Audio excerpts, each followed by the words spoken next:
Winnie the Pooh by A. Milne. Introduction. To Her. Hand in hand we come, Christopher Robin and I, to lay this book in your lap. Say you're surprised. Say you like it. Say it's just what you wanted.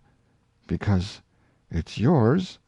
Because we love you. Introduction. If you happen to have read another book about Christopher Robin, you may remember that he once had a swan, or the swan had Christopher Robin, I don't know which, and that he used to call this swan Pooh. That was a long time ago, and when we said good-bye we took the name with us, as we didn't think the swan would want it any more. Well, when Edward Bear said that he would like an exciting name all to himself, Christopher Robin said at once, without stopping to think, that he was Winnie the Pooh. And he was. So, as I have explained the Pooh part, I will now explain the rest of it. You can't be in London for long without going to the Zoo. There are some people who begin the Zoo at the beginning, called Way In, and walk as quickly as they can past every cage until they get to the one called Way Out. But the nicest people go straight to the animal they love the most, and stay there.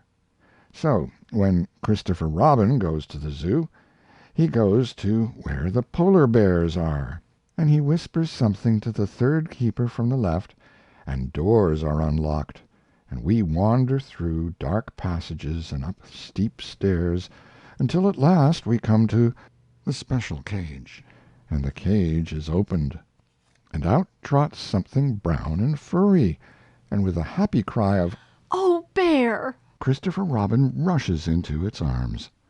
Now, this bear's name is Winnie, which shows what a good name for bears it is, but the funny thing is that we can't remember whether Winnie is called after Pooh or Pooh after Winnie. We did know once, but we have forgotten. I had written as far as this when Piglet looked up and said in his squeaky voice, "What about me?" "My dear Piglet," I said, "the whole book is about you." "So it is about Pooh?" he squeaked. You see what it is. He is jealous because he thinks Pooh is having a grand introduction all to himself. Pooh is the favorite, of course, there's no denying it, but Piglet comes in for a good many things which Pooh misses, because you can't take Pooh to school without everybody knowing it. But Piglet is so small that he slips into a pocket, where it is very comforting to feel him when you are not quite sure whether twice 7 is 12 or 22. Sometimes he slips out, and has a good look in the ink pot, and in this way he has got more education than Pooh, but Pooh doesn't mind. Some have brains, and some haven't, he says, and there it is. And now all the others are saying, What about us? So perhaps the best thing to do is to stop writing introductions and get on with the book. A.M. End of introduction.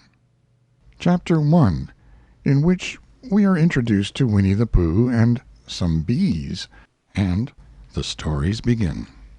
Here is Edward Bear, coming downstairs now, bump, bump, bump, on the back of his head, behind Christopher Robin. It is, as far as he knows, the only way of coming downstairs, but sometimes he feels that there really is another way, if only he could stop bumping for a moment and think of it. And then he feels that perhaps there isn't. Anyhow, here he is at the bottom, and ready to be introduced to you. Winnie the Pooh. When I first heard his name, I said, just as you were going to say, "But I thought he was a boy." "So did I." said Christopher Robin. "Then you can't call him Winnie?" "I don't. "But you said—" He's Winnie the Pooh. Don't you know what 'the' means?" Ah, yes, now I do, I said quickly. And I hope you do too, because it is all the explanation you are going to get. Sometimes Winnie the Pooh likes a game of some sort when he comes downstairs, and sometimes he likes to sit quietly in front of the fire and listen to a story. This evening, What about a story? said Christopher Robin. What about a story? I said. Could you very sweetly tell Winnie the Pooh one? I suppose I could, I said. What sort of stories does he like? About himself. Because he's that sort of bear. Oh, I see.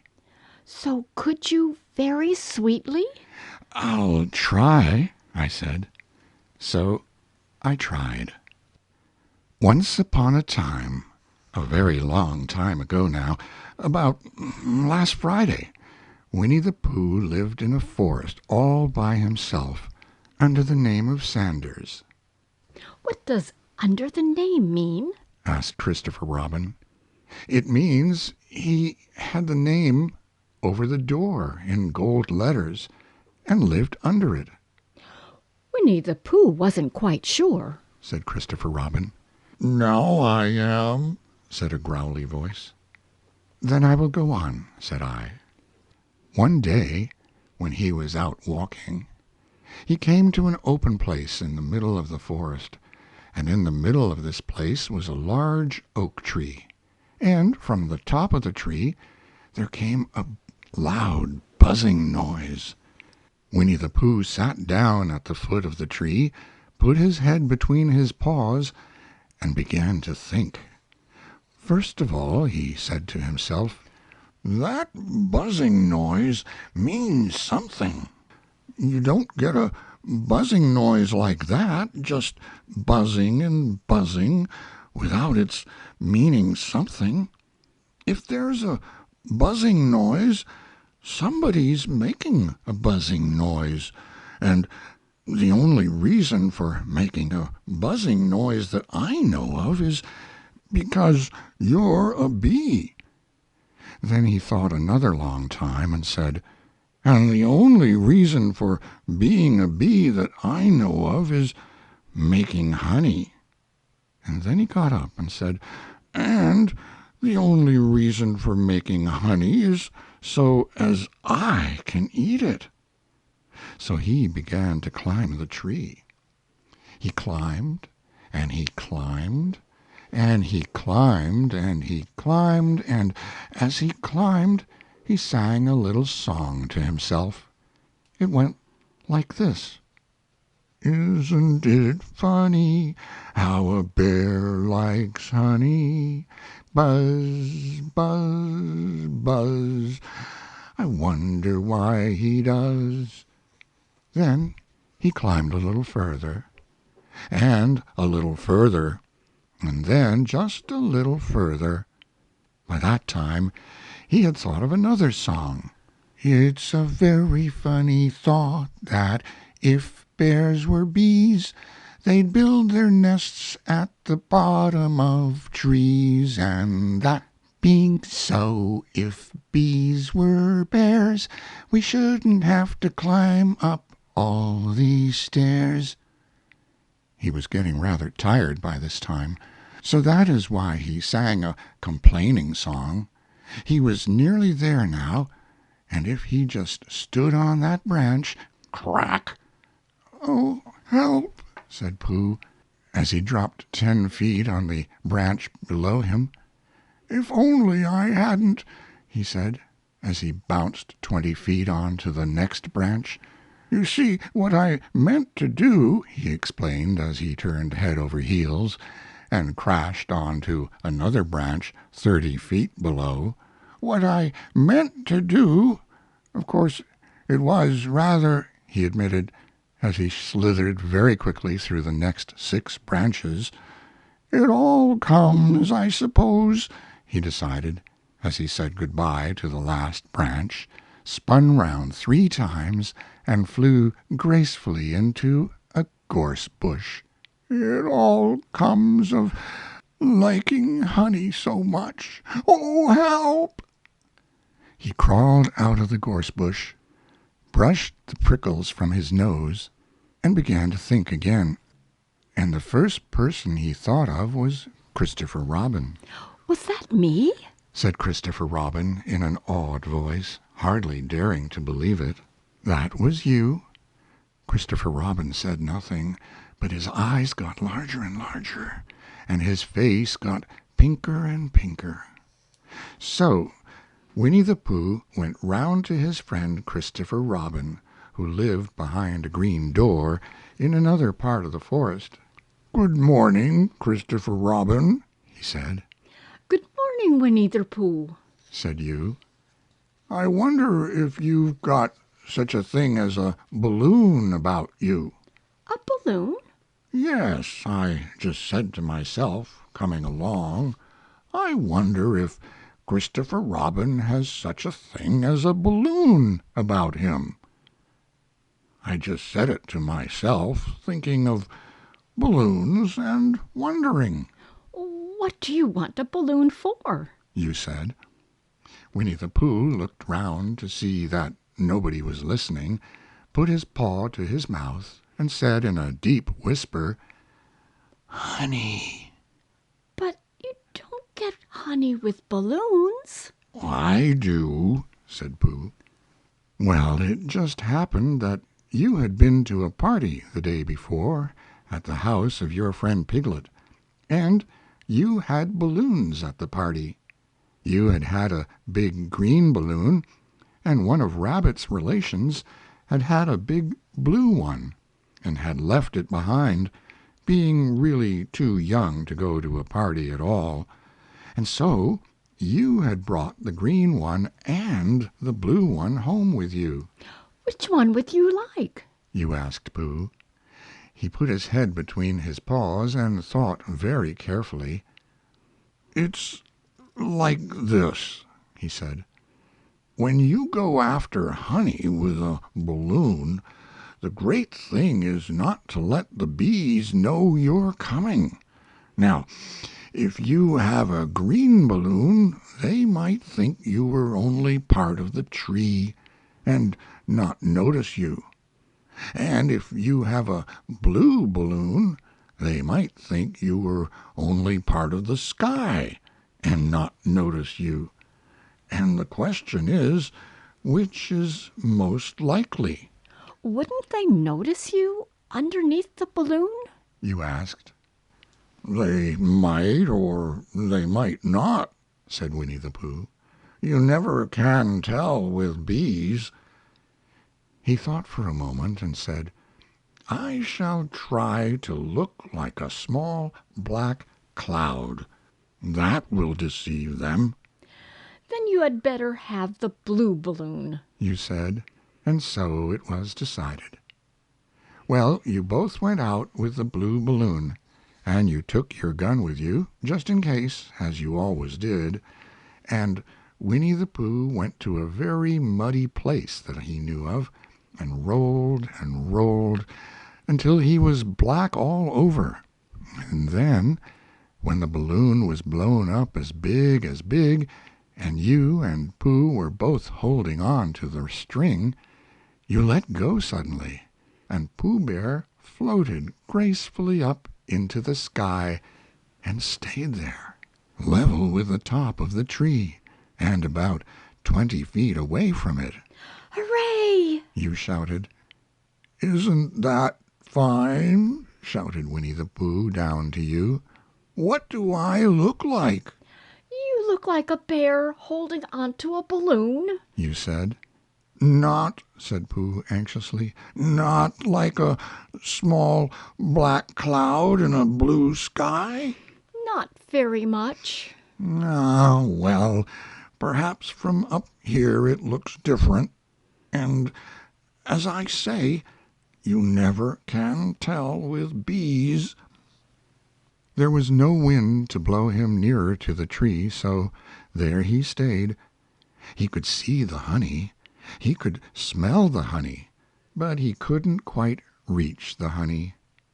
After a little while he called down to you.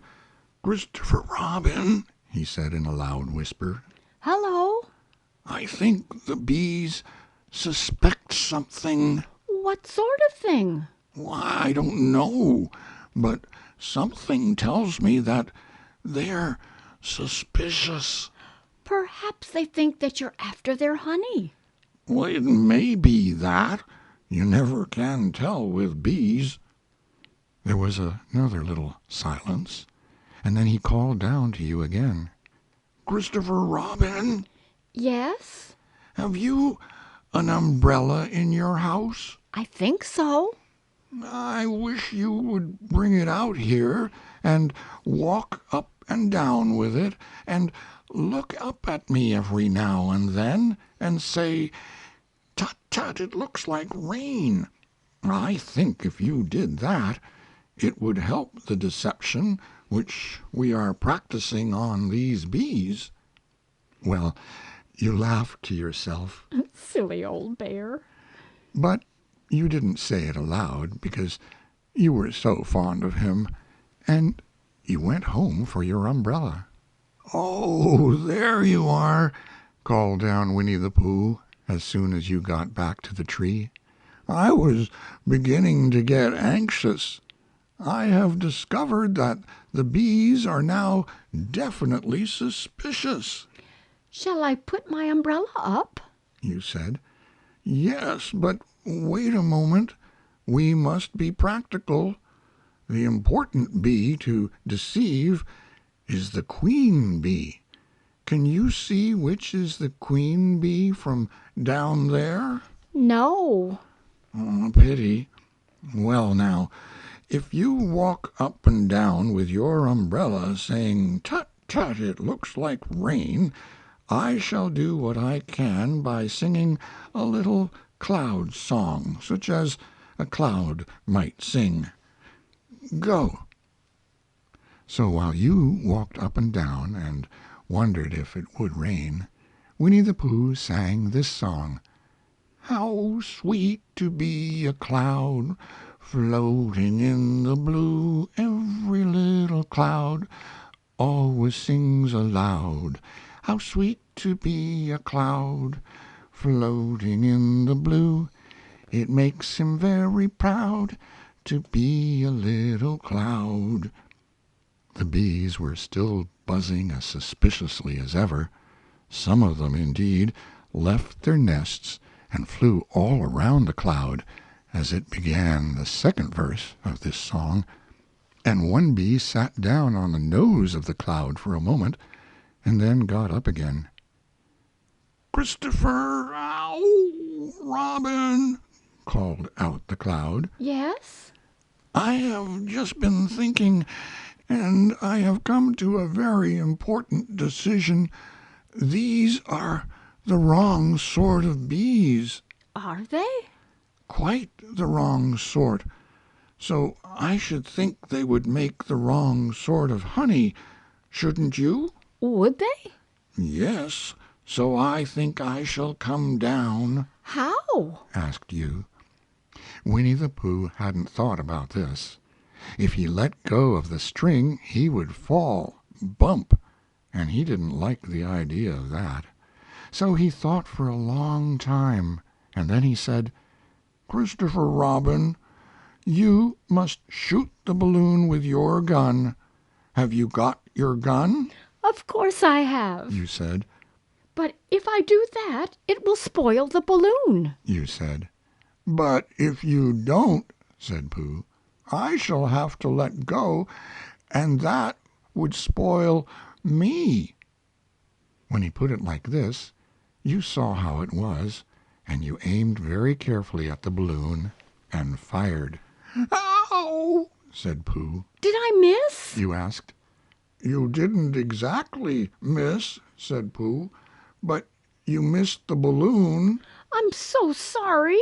you said, and you fired again, and this time you hit the balloon, and the air came slowly out, and Winnie the Pooh floated down to the ground.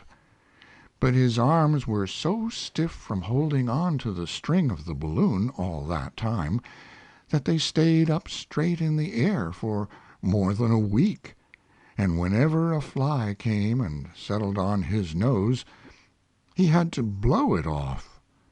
And I think, but I'm not sure, that that is why he was always called Pooh. Is that the end of the story? Asked Christopher Robin. Well, that's the end of that one. But there are others. About Pooh and me? And Piglet and Rabbit and all of you. Don't you remember? I do remember, and then when I try to remember, I forget. That day when Pooh and Piglet tried to catch the heffalump? They didn't catch it, did they? No. Pooh couldn't because he hasn't any brain. Did I catch it? Well, that comes into the story. Christopher Robin nodded. I do remember, He said. only Pooh doesn't very well, so that's why he likes having it told to him again. Because then it's a real story and not just a remembering. That's just how I feel, I said. Christopher Robin gave a deep sigh, picked his bear up by the leg, and walked off to the door, trailing Pooh behind him. At the door he turned and said, Coming to see me have my bath? I might, I said. I didn't hurt him when I shot him, did I? Not a bit. He nodded and went out, and in a moment I heard Winnie the Pooh, bump, bump, bump, going up the stairs behind him. End of Chapter 1. Chapter 2, in which Pooh goes visiting and gets into a tight place. Edward Bear, known to his friends as Winnie the Pooh, or Pooh for short, was walking through the forest one day, humming proudly to himself. He had made up a little hum that very morning, as he was doing his stoutness exercises in front of the glass. Tra-la-la, tra-la-la, as he stretched up as high as he could go, and then tra-la-la, tra-la, oh, help, la, as he tried to reach his toes. After breakfast he had said it over and over to himself until he had learnt it off by heart, and now he was humming it right through properly. It went like this: tra-la-la, tra-la-la, tra-la-la, tra-la-la, rum-tum, tiddle-lum-tum, tiddle-liddle, tiddle-liddle, tiddle-liddle, tiddle-liddle, rum-tum-tum, tiddle-dum. Well, he was humming this hum to himself, and walking along gaily, wondering what everybody else was doing, and what it felt like, being somebody else, when suddenly he came to a sandy bank, and in the bank was a large hole. "Aha!" said Pooh, "rum-tum, tiddle-lum-tum. If I know anything about anything, that hole means rabbit," he said. "And rabbit means company," he said. "And company means food and listening to me humming and such like, rum-tum-tum-tiddle-lum." So he bent down, put his head into the hole, and called out, "Is anybody at home?" There was a sudden scuffling noise from inside the hole, and then silence.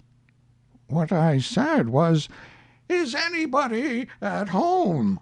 called out Pooh very loudly. No, Said a voice, and then added, you needn't shout so loud. I heard you quite well the first time. "Bother," said Pooh. "Isn't there anybody here at all?" Nobody. Winnie the Pooh took his head out of the hole and thought for a little. And he thought to himself, "There must be somebody there, because somebody must have said, 'Nobody.'" So he put his head back in the hole and said, "Hello, Rabbit, isn't that you?"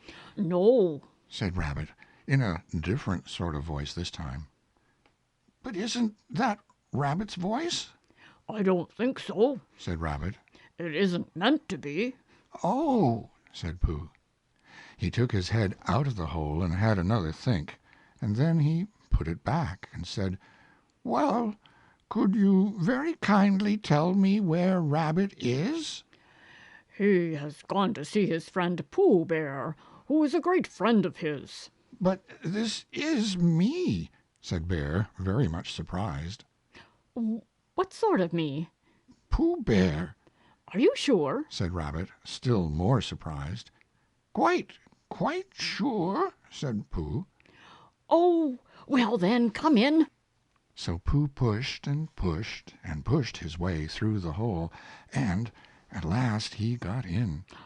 "You were quite right," said Rabbit, looking at him all over. "It is you. Glad to see you." "Who did you think it was?" "Well, I wasn't sure. You know how it is in the forest. One can't have anybody coming into one's house. One has to be careful. What about a mouthful of something?" Pooh always liked a little something at 11 o'clock in the morning, and he was very glad to see Rabbit getting out the plates and mugs, and when Rabbit said, "Honey or condensed milk with your bread?"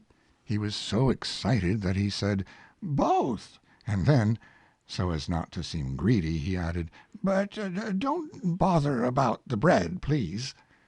And for a long time after that he said nothing, until at last, humming to himself in a rather sticky voice, he got up, shook Rabbit lovingly by the paw, and said that he must be going on. "Must you?" said Rabbit politely. "Well," said Pooh, "I could stay a little longer if you—" and he tried very hard to look in the direction of the larder. "As a matter of fact," said Rabbit. "I was going out myself directly." "Oh, well, then I'll be going on. Goodbye." "Well, good-bye, if you're sure you won't have any more." "Is there any more?" asked Pooh quickly. Rabbit took the covers off the dishes and said, "No, there isn't." "I thought not," said Pooh, nodding to himself. "Well, goodbye. I must be going on." So he started to climb out of the hole. He pulled with his front paws and pushed with his back paws, and in a little while his nose was out in the open again, and then his ears, and then his front paws, and then his shoulders, and then— "Oh, help!" said Pooh. "I'd better go back." "Oh, bother!" said Pooh. "I shall have to go on." "I can't do either," said Pooh. "Oh, help and bother!" Now, by this time, Rabbit wanted to go for a walk, too, and finding the front door full, he went out by the back door and came round to Pooh and looked at him. "Hello, are you stuck?" he asked. "No," said Pooh carelessly. "Just resting and thinking and humming to myself." "Here, give us a paw." Pooh Bear stretched out a paw, and Rabbit pulled and pulled and pulled. "Ow!" cried Pooh. "You're hurting," "The fact is," said Rabbit. "you're stuck." "It all comes," said Pooh crossly, "of not having front doors big enough." "It all comes," said Rabbit sternly. "of eating too much. I thought so at the time, said Rabbit. only I didn't like to say anything. said Rabbit. That one of us was eating too much, said Rabbit. and I knew it wasn't me." he said. "Well, well, I shall go and fetch Christopher Robin." Christopher Robin lived at the other end of the forest, and when he came back with Rabbit and saw the front half of Pooh, he said, "Silly old bear." in such a loving voice that everybody felt quite hopeful again. "I was just beginning to think," said Bear, sniffing slightly, "that Rabbit might never be able to use his front door again, and I should hate that," he said. "So should I." said Rabbit. "Use his front door again?" said Christopher Robin. "Of course he'll use his front door again." "Good." said Rabbit. "If we can't pull you out, Pooh, we might push you back." Rabbit scratched his whiskers thoughtfully and pointed out that When once Pooh was pushed back, he was back, and of course nobody was more glad to see Pooh than he was. Still, there it was. Some lived in trees, and some lived underground, and You mean I'd never get out? said Pooh. I mean, Said Rabbit. that having got so far, it seems a pity to waste it. Christopher Robin nodded. Then there's only one thing to be done. He said. We shall have to wait for you to get thin again. How long does getting thin take? Asked Pooh anxiously. About a week, I should think. But I can't stay here for a week. You can stay here all right, silly old bear. It's getting you out which is so difficult. We'll read to you, Said Rabbit cheerfully. and I hope it won't snow. He added. And I say, old fellow, you're taking up a good deal of room in my house. Do you mind if I use your back legs as a towel horse? Because, I mean, there they are, doing nothing, and it would be very convenient just to hang the towels on them. A week? Said Pooh gloomily. What about meals? I'm afraid no meals, Said Christopher Robin. because of getting thin quicker. But we will read to you.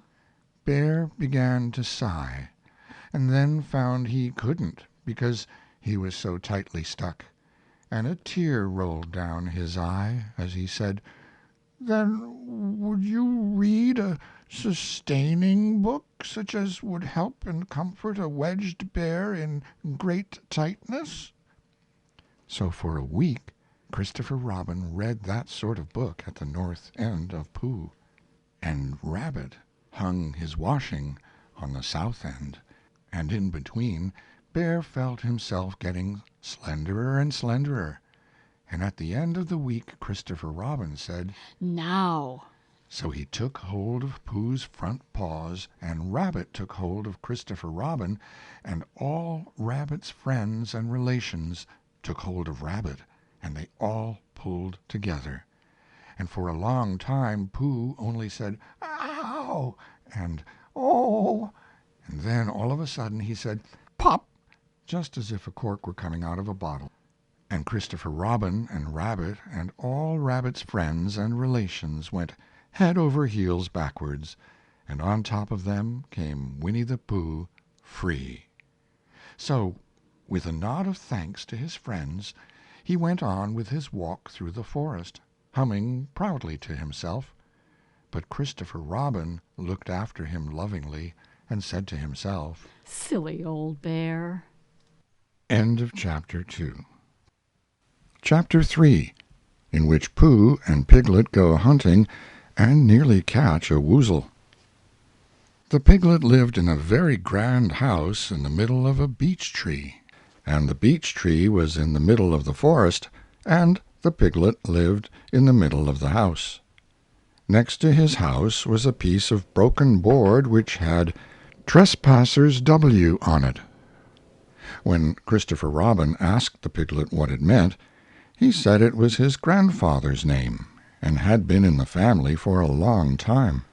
Christopher Robin said you couldn't be called Trespassers W, and Piglet said yes, you could, because his grandfather was, and it was short for Trespassers Will, which was short for Trespassers William. And his grandfather had had two names in case he lost one, Trespassers after an uncle, and William after Trespassers. I've got two names. Said Christopher Robin carelessly. Well, there you are. That proves it. Said Piglet. One fine winter's day, when Piglet was brushing away the snow in front of his house, he happened to look up, and there was Winnie the Pooh. Pooh was walking round and round in a circle, thinking of something else, and when Piglet called to him, he just went on walking. Hello. Said Piglet. What are you doing? Hunting, Said Pooh. Hunting what? tracking something, Said Winnie the Pooh very mysteriously. Tracking what? Said Piglet, coming closer. That's just what I ask myself. I ask myself, what? What do you think you'll answer? I shall have to wait until I catch up with it," said Winnie the Pooh. "Now, look there." He pointed to the ground in front of him. "What do you see there?" Tracks? said Piglet. Paw marks? He gave a little squeak of excitement. Oh, Pooh! Do you think it's a woozle? "It may be," said Pooh. "Sometimes it is, and sometimes it isn't. You never can tell with paw marks." With these few words he went on tracking, and Piglet, after watching him for a minute or two, ran after him. Winnie the Pooh had come to a sudden stop, and was bending over the tracks in a puzzled sort of way. What's the matter? asked Piglet. "It's a very funny thing," said Bear, "but there seem to be two animals now. This, whatever it was, has been joined by another, whatever it is, and the two of them are now proceeding in company. Would you mind coming with me, Piglet, in case they turn out to be hostile animals?" Piglet scratched his ear in a nice sort of way, and said that he had nothing to do until Friday, and would be delighted to come, in case it really was a woozle. "You mean in case it really is two woozles?" said Winnie the Pooh, and Piglet said that anyhow he had nothing to do until Friday, so off they went together. There was a small spinney of larch trees just here, and it seemed as if the two woozles, if that is what they were, had been going round this spinney. So round this spinney went Pooh and Piglet after them.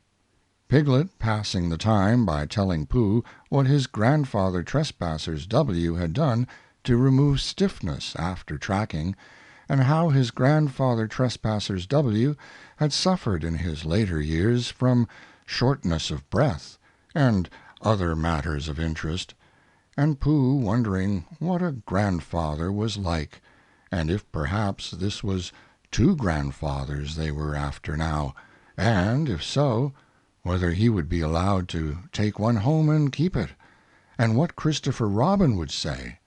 And still the tracks went on in front of them.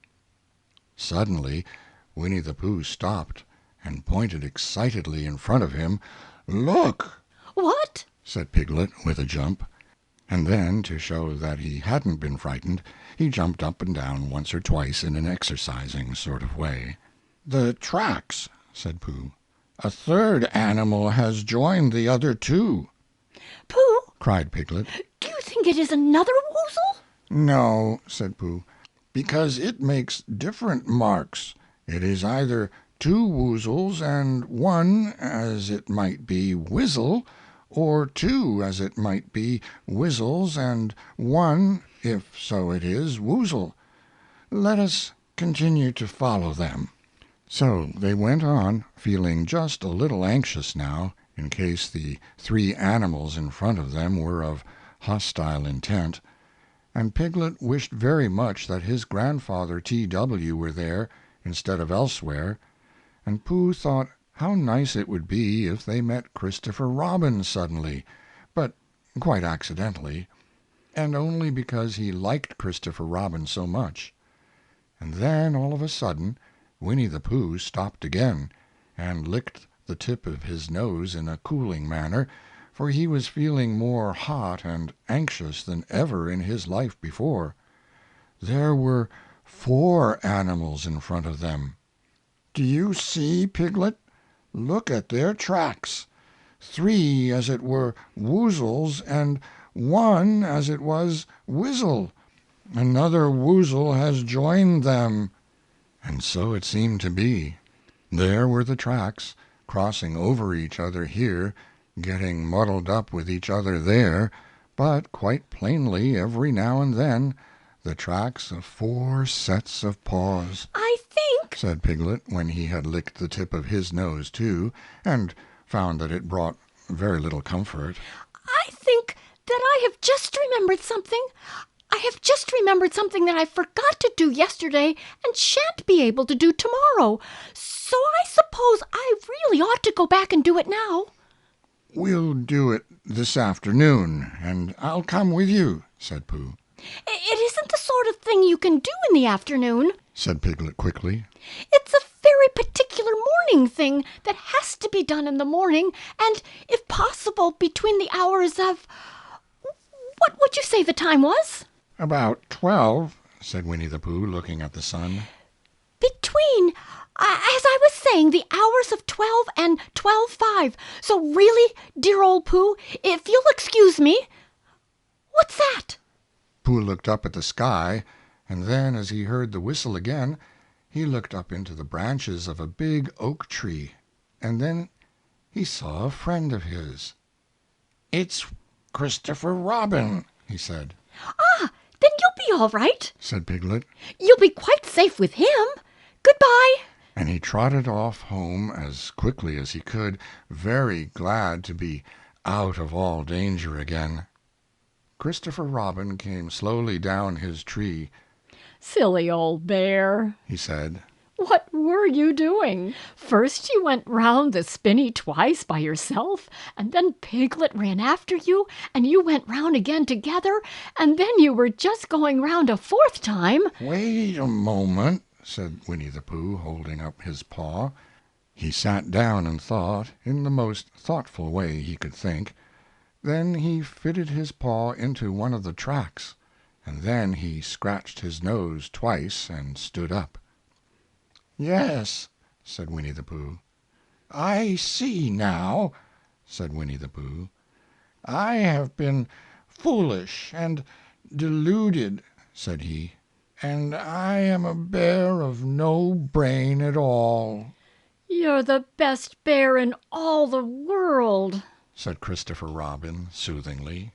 "Am I?" said Pooh hopefully. And then he brightened up suddenly. "Anyhow," he said, "it is nearly luncheon time." So he went home for it. End of Chapter 3. Chapter 4, in which Eeyore loses a tail and Pooh finds one. The old gray donkey, Eeyore, stood by himself in a thistly corner of the forest, his front feet well apart, his head on one side, and thought about things. Sometimes he thought sadly to himself, "Why?" And sometimes he thought, "Wherefore?" And sometimes he thought, "Inasmuch as which?" And sometimes he didn't quite know what he was thinking about. So, when Winnie the Pooh came stumping along, Eeyore was very glad to be able to stop thinking for a little, in order to say, "How do you do?" in a gloomy manner to him. "And how are you?" said Winnie the Pooh. Eeyore shook his head from side to side. "Not very how," he said. "I don't seem to have felt at all how for a long time." "Dear, dear," said Pooh, "I'm sorry about that. Let's have a look at you." So Eeyore stood there, gazing sadly at the ground, and Winnie the Pooh walked all around him once. "Why, what's happened to your tail?" he said in surprise. "What has happened to it?" said Eeyore.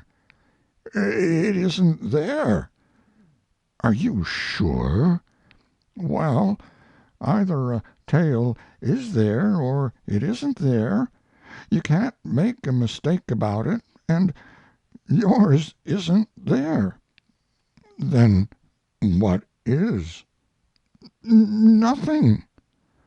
"Let's have a look," said Eeyore, and he turned slowly round to the place where his tail had been a little while ago, and then, finding that he couldn't catch it up, he turned round the other way, until he came back to where he was at first, and then he put his head down and looked between his front legs, and at last he said, with a long and sad sigh, "I believe you're right." "Of course I'm right," said Pooh. "That accounts for a good deal," said Eeyore gloomily. "It explains everything. No wonder." "You must have left it somewhere," said Winnie the Pooh. "Somebody must have taken it," said Eeyore. "How like them," he added after a long silence. Pooh felt that he ought to say something helpful about it, but didn't quite know what. So he decided to do something helpful instead. "Eeyore," he said solemnly, "I, Winnie the Pooh, will find your tail for you." "Thank you, Pooh," answered Eeyore. "You're a real friend," said he. "Not like some," he said. So Winnie the Pooh went off to find Eeyore's tail. It was a fine spring morning in the forest as he started out. Little soft clouds played happily in the blue sky, skipping from time to time in front of the sun, as if they had come to put it out, and then sliding away suddenly so that the next might have his turn. Through them and between them the sun shone bravely, and a copse which had worn its furs all the year round seemed old and dowdy now beside the new green lace which the beeches had put on so prettily. Through copse and spinney marched Bear, down upon slopes of gorse and heather, over rocky beds of streams, up steep banks of sandstone into the heather again, and so at last, tired and hungry, to the 100-acre wood.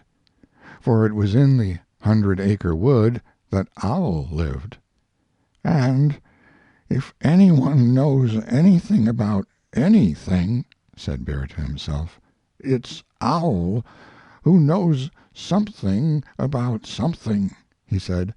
"Or my name's not Winnie the Pooh," he said. "Which it is," he added. "So there you are." Owl lived at the Chestnuts, an old-world residence of great charm, which was grander than anybody else's, or seemed so to Bear, because it had both a knocker and a bell-pull. Underneath the knocker there was a notice which said, "Pless ring if an answer is required." Underneath the bell-pull there was a notice which said, "Pless knock if an answer is not required." These notices had been written by Christopher Robin, who was the only one in the forest who could spell. For Owl, wise though he was in many ways, able to read and write and spell his own name, Wall, yet somehow went all to pieces over delicate words like measles and buttered toast. Winnie the Pooh read the two notices very carefully, first from left to right, and afterwards, in case he had missed some of it, from right to left. Then, to make quite sure, he knocked and pulled the knocker, and he pulled and knocked the bell-rope, and he called out in a very loud voice, "Owl, I require an answer. It's Bear speaking." And the door opened, and Owl looked out. "Hello, Pooh," He said. "how's things?" "Terrible and sad," said Pooh, "because Eeyore, who is a friend of mine, has lost his tail, and he's moping about it. So could you very kindly tell me how to find it for him?" "Well," said Owl. "the customary procedure in such cases is as follows." "What does crustimony precede cake mean?" said Pooh. "For I am a bear of very little brain, and long words bother me." "It means the thing to do." "As long as it means that, I don't mind," said Pooh humbly. "The thing to do is as follows. First issue a reward. Then—" "Just a moment," said Pooh, holding up his paw.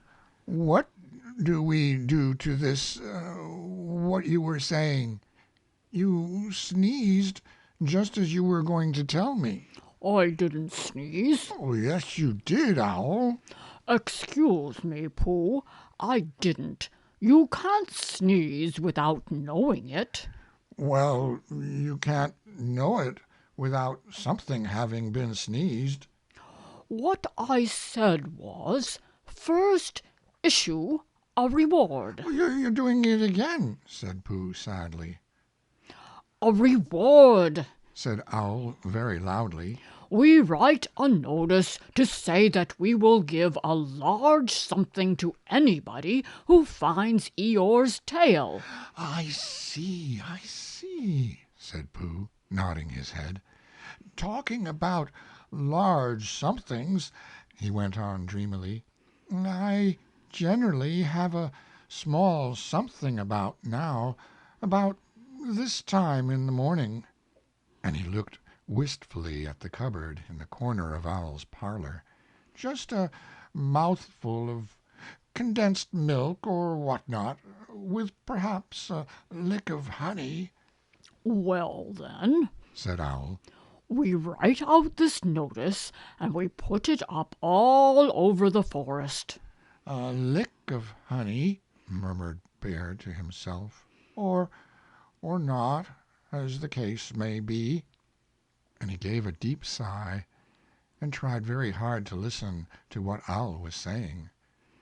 But Owl went on and on, using longer and longer words, until at last he came back to where he started, and he explained that the person to write out this notice was Christopher Robin. It was he who wrote the ones on my front door for me. Did you see them, Pooh? For some time now Pooh had been saying yes and no in turn, with his eyes shut to all that Owl was saying, and having said yes, yes, last time, he said no, not at all, now, without really knowing what Owl was talking about. Didn't you see them? Said Owl, a little surprised. Come and look at them now. So they went outside, and Pooh looked at the knocker and the notice below it, and he looked at the bell rope and the notice below it, and the more he looked at the bell rope, the more he felt that he had seen something like it somewhere else, some time before. Handsome bell rope, isn't it? Said Owl. Pooh nodded.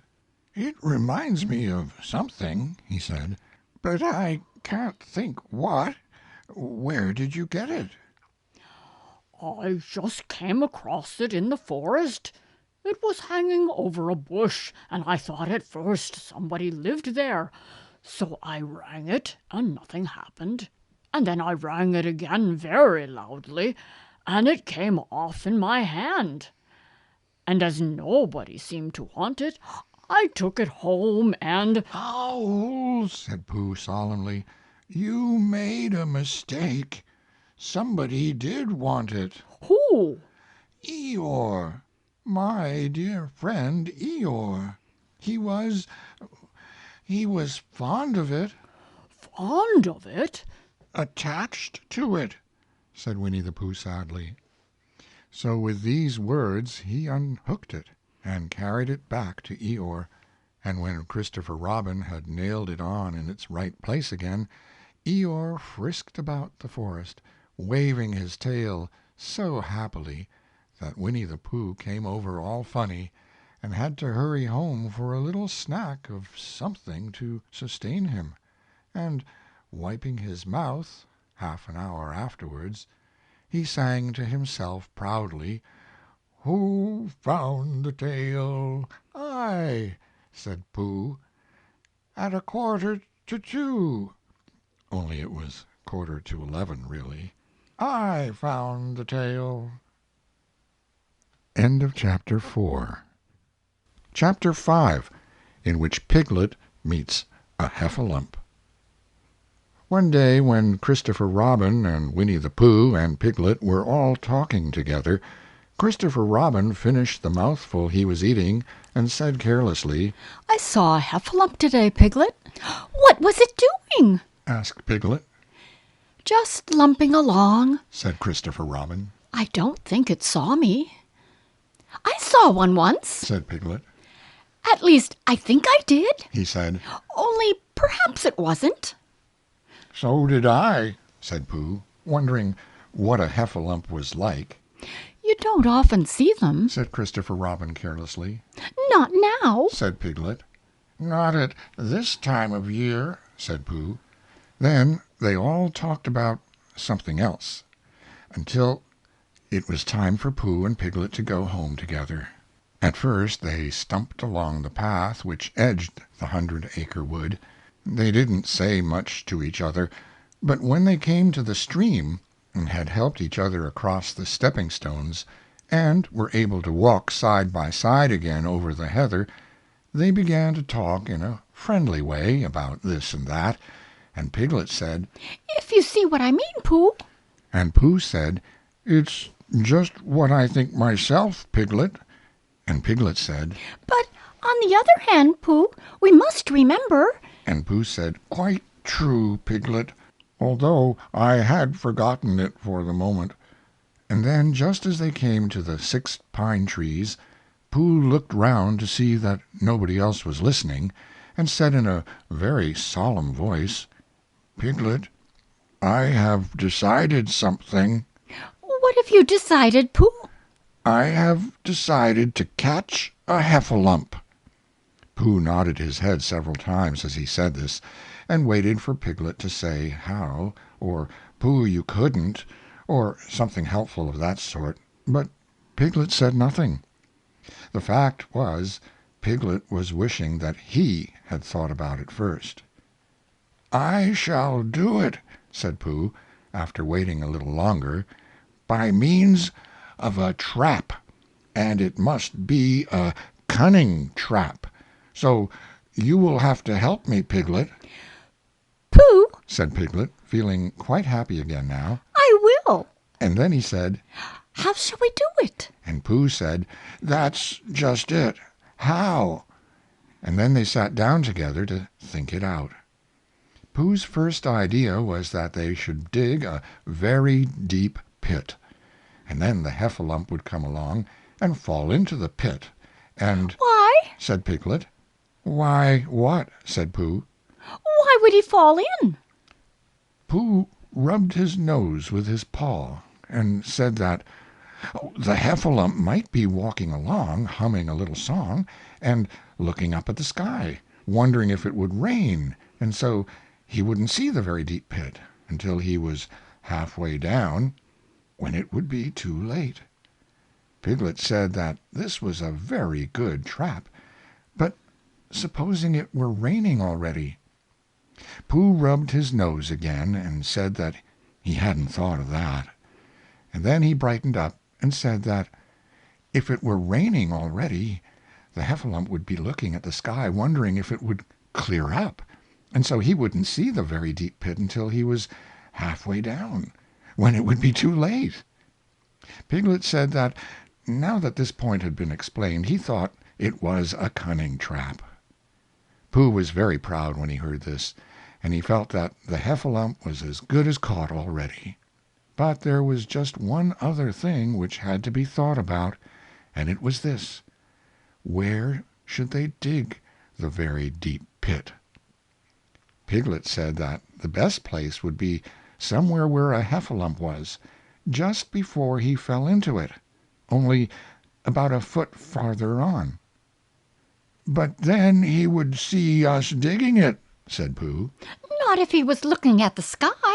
He would suspect, said Pooh. if he happened to look down. He thought for a long time, and then added sadly, It isn't as easy as I thought. I suppose that's why heffalumps hardly ever get caught. That must be it. said Piglet. They sighed and got up, and when they had taken a few gorse prickles out of themselves, they sat down again. And all the time Pooh was saying to himself, If only I could think of something. for he felt sure that a very clever brain could catch a heffalump if only he knew the right way to go about it. "Suppose," he said to Piglet, you wanted to catch me, how would you do it?"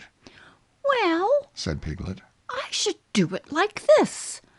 I should make a trap, and I should put a jar of honey in the trap, and you would smell it, and you would go in after it, and— "And I would go in after it," said Pooh excitedly, "only very carefully so as not to hurt myself, and I would get to the jar of honey, and I should lick round the edges first of all, pretending that there wasn't any more, you know, and then I should walk away and think about it a little, and then I should come back and start licking in the middle of the jar, and then—" Yes!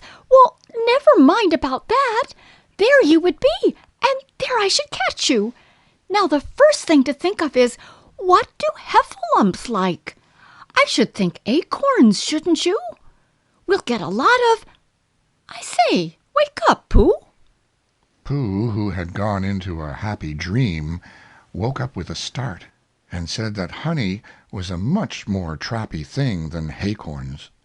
Piglet didn't think so, and they were just going to argue about it, when Piglet remembered that, if they put acorns in the trap, he would have to find the acorns, but if they put honey, then Pooh would have to give up some of his own honey.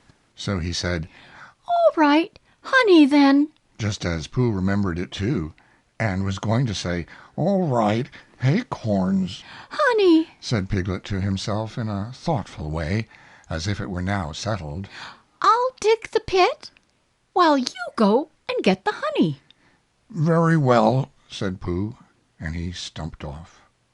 As soon as he got home he went to the larder, and he stood on a chair, and took down a very large jar of honey from the top shelf. It had HUNNY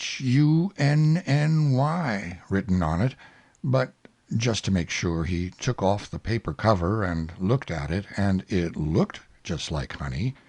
"But you never can tell," said Pooh. "I remember my uncle saying once that he had seen cheese just this color." So he put his tongue in and took a large lick. "Yes," he said, "it is, no doubt about that, and honey, I should say, right down to the bottom of the jar. Unless, of course," he said, "somebody put cheese in at the bottom, just for a joke. Perhaps I had better go a little further, just in case heffalumps don't like cheese, same as me. Ah!" And he gave a deep sigh. "I was right. It is honey, right the way down." Having made certain of this, he took the jar back to Piglet, and Piglet looked up from the bottom of his very deep pit and said, Got it? and Pooh said, "Yes, but it isn't quite a full jar," and he threw it down to Piglet, and Piglet said, No, it isn't. Is that all you've got left? and Pooh said, "Yes," because it was. So Piglet put the jar at the bottom of the pit and climbed out, and they went off home together. Well, good night, Pooh. Said Piglet, when they had got to Pooh's house. And we meet at 6 o'clock tomorrow morning by the pine trees and see how many heffalumps we've got in our trap. 6 o'clock, Piglet, and have you got any string? No. Why do you want string? To lead them home with. Oh, I think heffalumps come if you whistle. Some do, and some don't. You never can tell with heffalumps. Well, good night. Good night. And off Piglet trotted to his house, Trespassers W., while Pooh made his preparations for bed. Some hours later, just as the night was beginning to steal away, Pooh woke up suddenly with a sinking feeling. He had had that sinking feeling before, and he knew what it meant. He was hungry. So he went to the larder, and he stood on a chair, and he reached up to the top shelf and found nothing. "That's funny," he thought. "I know I had a jar of honey there, a full jar, full of honey right up to the top, and it had Hunny written on it, so that I should know it was honey. That's very funny." And then he began to wander up and down, wondering where it was, and murmuring a murmur to himself, like this: "It's very, very funny, 'cause I know I had some honey, 'cause it had a label on saying honey, a galoptuous full-up pot, too, and I don't know where it's got to. No, I don't know where it's gone. Well, it's funny." He had murmured this to himself 3 times in a singing sort of way, when suddenly he remembered. He had put it into the cunning trap to catch the heffalump. "Bother," said Pooh. "It all comes of trying to be kind to heffalumps." And he got back into bed. But he couldn't sleep. The more he tried to sleep, the more he couldn't. He tried counting sheep, which is sometimes a good way of getting to sleep, and as that was no good, he tried counting heffalumps, and that was worse, because every heffalump that he counted was making straight for a pot of Pooh's honey, and eating it all. For some minutes he lay there miserably, but when the 587th heffalump was licking its jaws and saying to itself, "Very good honey, this. I don't know when I've tasted better," Pooh could bear it no longer. He jumped out of bed, he ran out of the house, and he ran straight to the 6 pine trees. The sun was still in bed, but there was a lightness in the sky over the 100-acre wood, which seemed to show that it was waking up, and would soon be kicking off the clothes. In the half-light the pine trees looked cold and lonely, and the very deep pit seemed deeper than it was, and Pooh's jar of honey at the bottom was something mysterious, a shape and no more. But as he got nearer to it his nose told him that it was indeed honey, and his tongue came out and began to polish up his mouth, ready for it. "Bother," said Pooh, as he got his nose inside the jar. "A heffalump has been eating it." And then he thought a little and said, "Oh, no, I did. I forgot."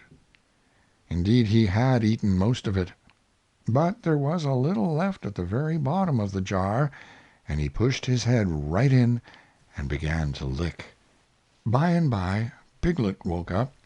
As soon as he woke, he said to himself, "Oh, then he said bravely, yes, and then still more bravely, quite so." but he didn't feel very brave, for the word which was really jiggetting about in his brain was Heffalumps. What was a heffalump like? Was it fierce? Did it come when you whistled? And how did it come? Was it fond of pigs at all? If it was fond of pigs, did it make any difference what sort of pig? Supposing it was fierce with pigs, would it make any difference if the pig had a grandfather called Trespassers William? He didn't know the answer to any of these questions, and he was going to see his first heffalump in about an hour from now. Of course, Pooh would be with him, and it was much more friendly with 2. But suppose heffalumps were very fierce with pigs and bears? Wouldn't it be better to pretend that he had a headache and couldn't go up to the 6 pine trees this morning? But then suppose that it was a very fine day and there was no heffalump in the trap. Here he would be in bed all the morning, simply wasting his time for nothing. What should he do? And then he had a clever idea. He would go up very quietly to the 6 pine trees now, peep very cautiously into the trap, and see if there was a heffalump there. And if there was, he would go back to bed, and if there wasn't, he wouldn't. So off he went. At first he thought that there wouldn't be a heffalump in the trap, and then he thought that there would, and as he got nearer he was sure that there would, because he could hear it heffalumping about like anything. "Oh, dear! Oh, dear! Oh, dear!" said Piglet to himself, and he wanted to run away. But somehow, having got so near, he felt that he must just see what a heffalump was like. So he crept to the side of the trap and looked in. And all the time Winnie the Pooh had been trying to get the honey jar off his head. The more he shook it, the more tightly it stuck. "Bother!" he said inside the jar, and "Oh, help!" and mostly "Ow!" and he tried bumping it against things. But as he couldn't see what he was bumping it against, it didn't help him, and he tried to climb out of the trap. But as he could see nothing but jar, and not much of that, he couldn't find his way. So at last he lifted up his head, jar and all, and made a loud roaring noise of sadness and despair, and it was at that moment that Piglet looked down. "Help! Help!" cried Piglet, "A heffalump! A horrible heffalump! and he scampered off as hard as he could, still crying out, Help! Help! A horrible huffalump! Huff! Huff! A hellable horralump! Ho! Holla! Huffable hellerump!" and he didn't stop crying and scampering until he got to Christopher Robin's house. "Whatever's the matter, Piglet?" said Christopher Robin, who was just getting up. "Heff! Said Piglet, breathing so hard that he could hardly speak. A heffalump! Where? Up there?" Said Piglet, waving his paw. What did it look like? Like it had the biggest head you ever saw, Christopher Robin. A great enormous thing, like nothing. A huge, big, well, I don't know, like an enormous big nothing, like a jar. "Well," said Christopher Robin, putting on his shoes. "I shall go and look at it. Come on." Piglet wasn't afraid if he had Christopher Robin with him, so off they went. "I can hear it, can't you?" said Piglet anxiously as they got near. "I can hear something," said Christopher Robin. It was Pooh, bumping his head against a tree root he had found. "There!" said Piglet, "Isn't it awful?" and he held on tight to Christopher Robin's hand. Suddenly Christopher Robin began to laugh, and he laughed, and he laughed, and he laughed. And while he was still laughing, crash went the heffalump's head against the tree root, smash went the jar, and out came Pooh's head again. Then Piglet saw what a foolish piglet he had been, and he was so ashamed of himself that he ran straight off home and went to bed with a headache. But Christopher Robin and Pooh went home to breakfast together. "Oh, Bear," said Christopher Robin. "how I do love you." So do I, said Pooh. End of Chapter 5. Chapter 6, in which Eeyore has a birthday and gets 2 presents. Eeyore, the old gray donkey, stood by the side of the stream and looked at himself in the water. "Pathetic," he said. "That's what it is. Pathetic." He turned and walked slowly down the stream for 20 yards, splashed across it, and walked slowly back on the other side. Then he looked at himself in the water again. "As I thought," he said. "No better from this side. But nobody minds. Nobody cares. Pathetic. That's what it is." There was a crackling noise in the bracken behind him, and out came Pooh. "Good morning, Eeyore," said Pooh. "Good morning, Pooh Bear," said Eeyore gloomily. "If it is a good morning," he said. "Which I doubt," said he. "Why? What's the matter?" "Nothing, Pooh Bear, nothing.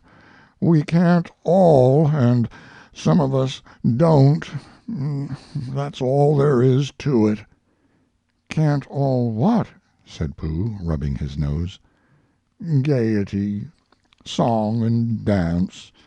Here we go round the mulberry bush." "Oh," said Pooh. He thought for a long time, and then asked, "What mulberry bush is that?" "Bonhomie," went on Eeyore, gloomily.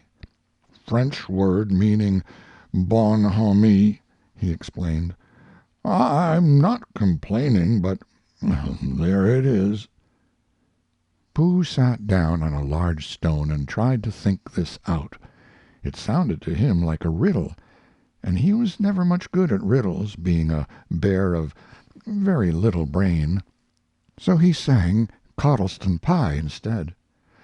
"Coddleston, Coddleston, Coddleston pie, a fly can't bird, but a bird can fly.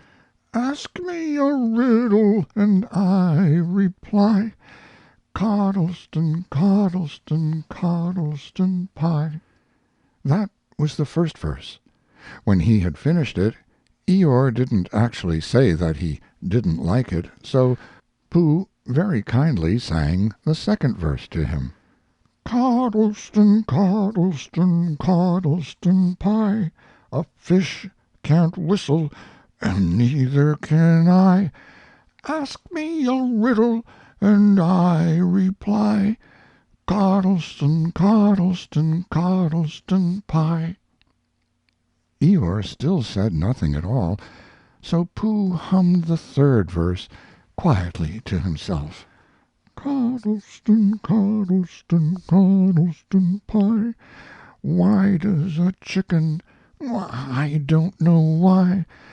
Ask me a riddle and I reply, Coddleston, Coddleston, Coddleston pie." "That's right," said Eeyore.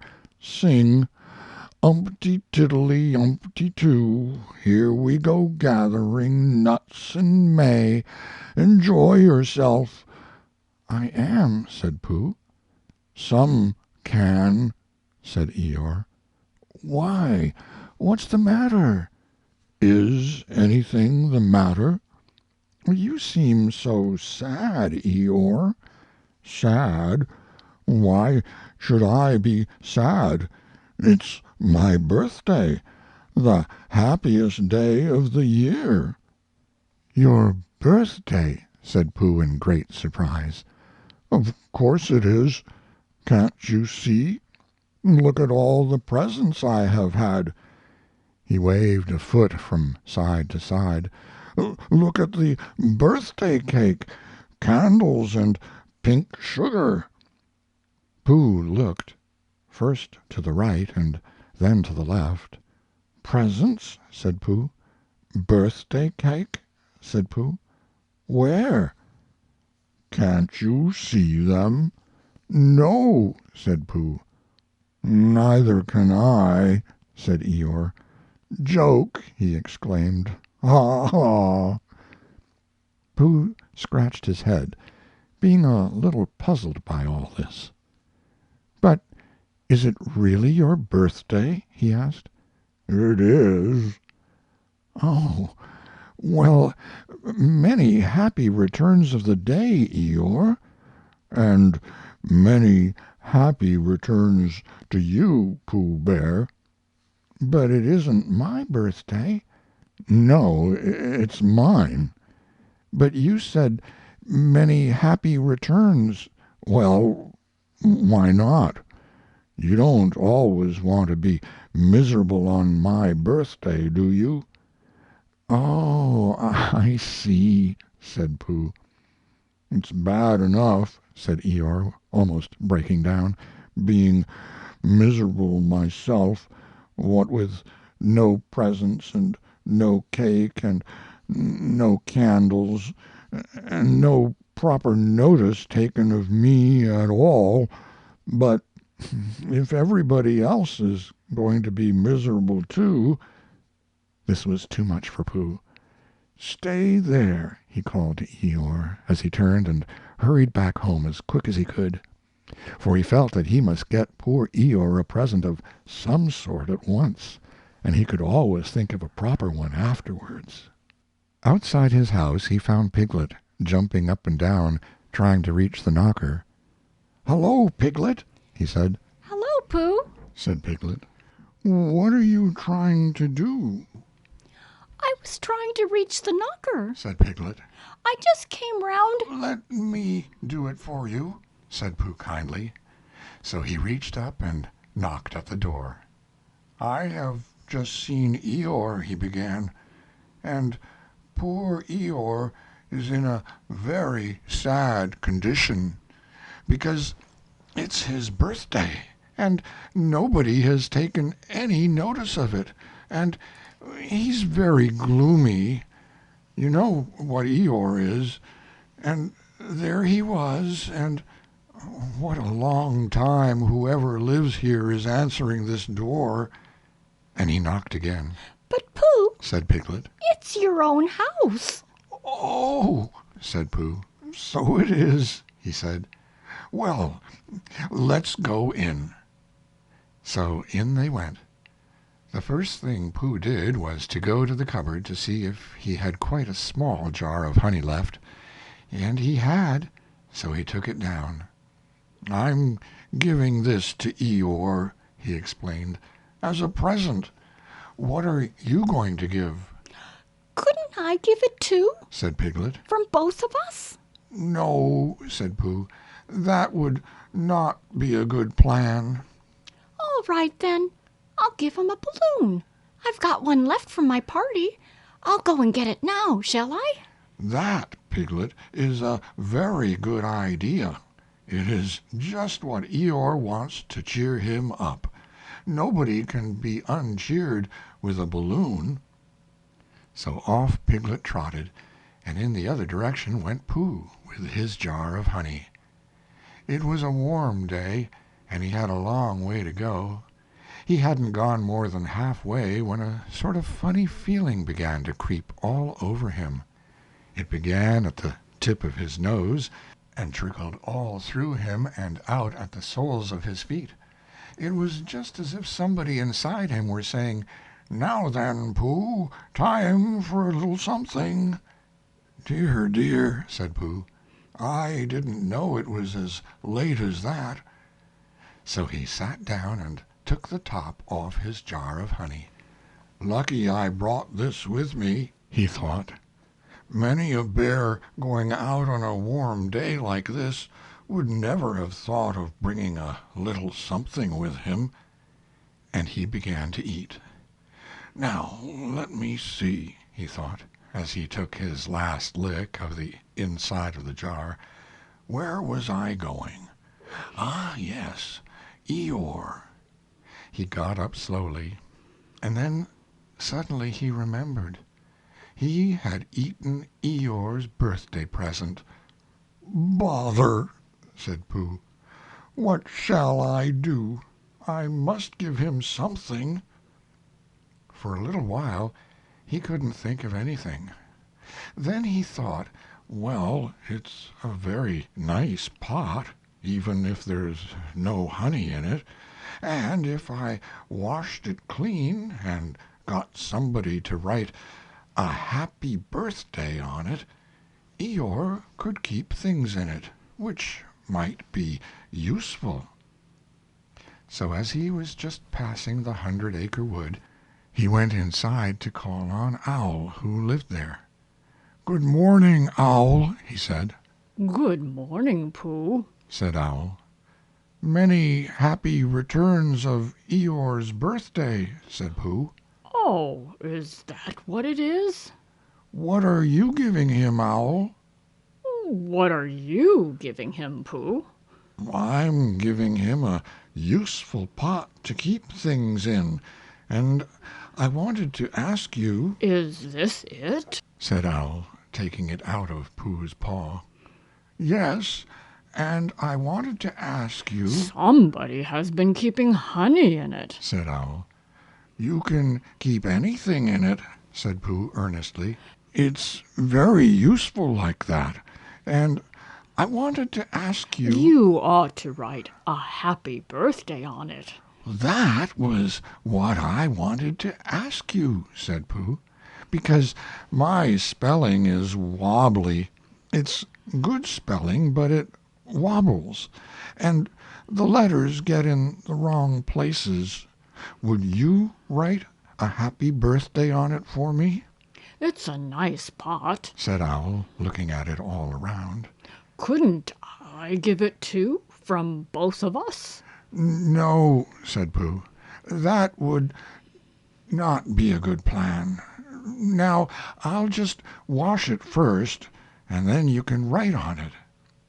Well, he washed the pot out and dried it, while Owl licked the end of his pencil and wondered how to spell birthday. Can you read, Pooh?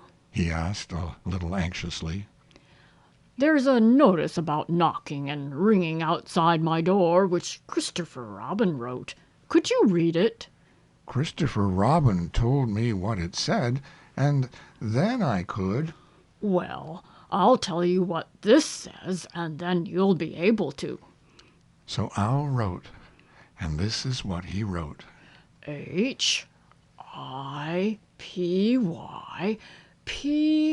HIPYPAPY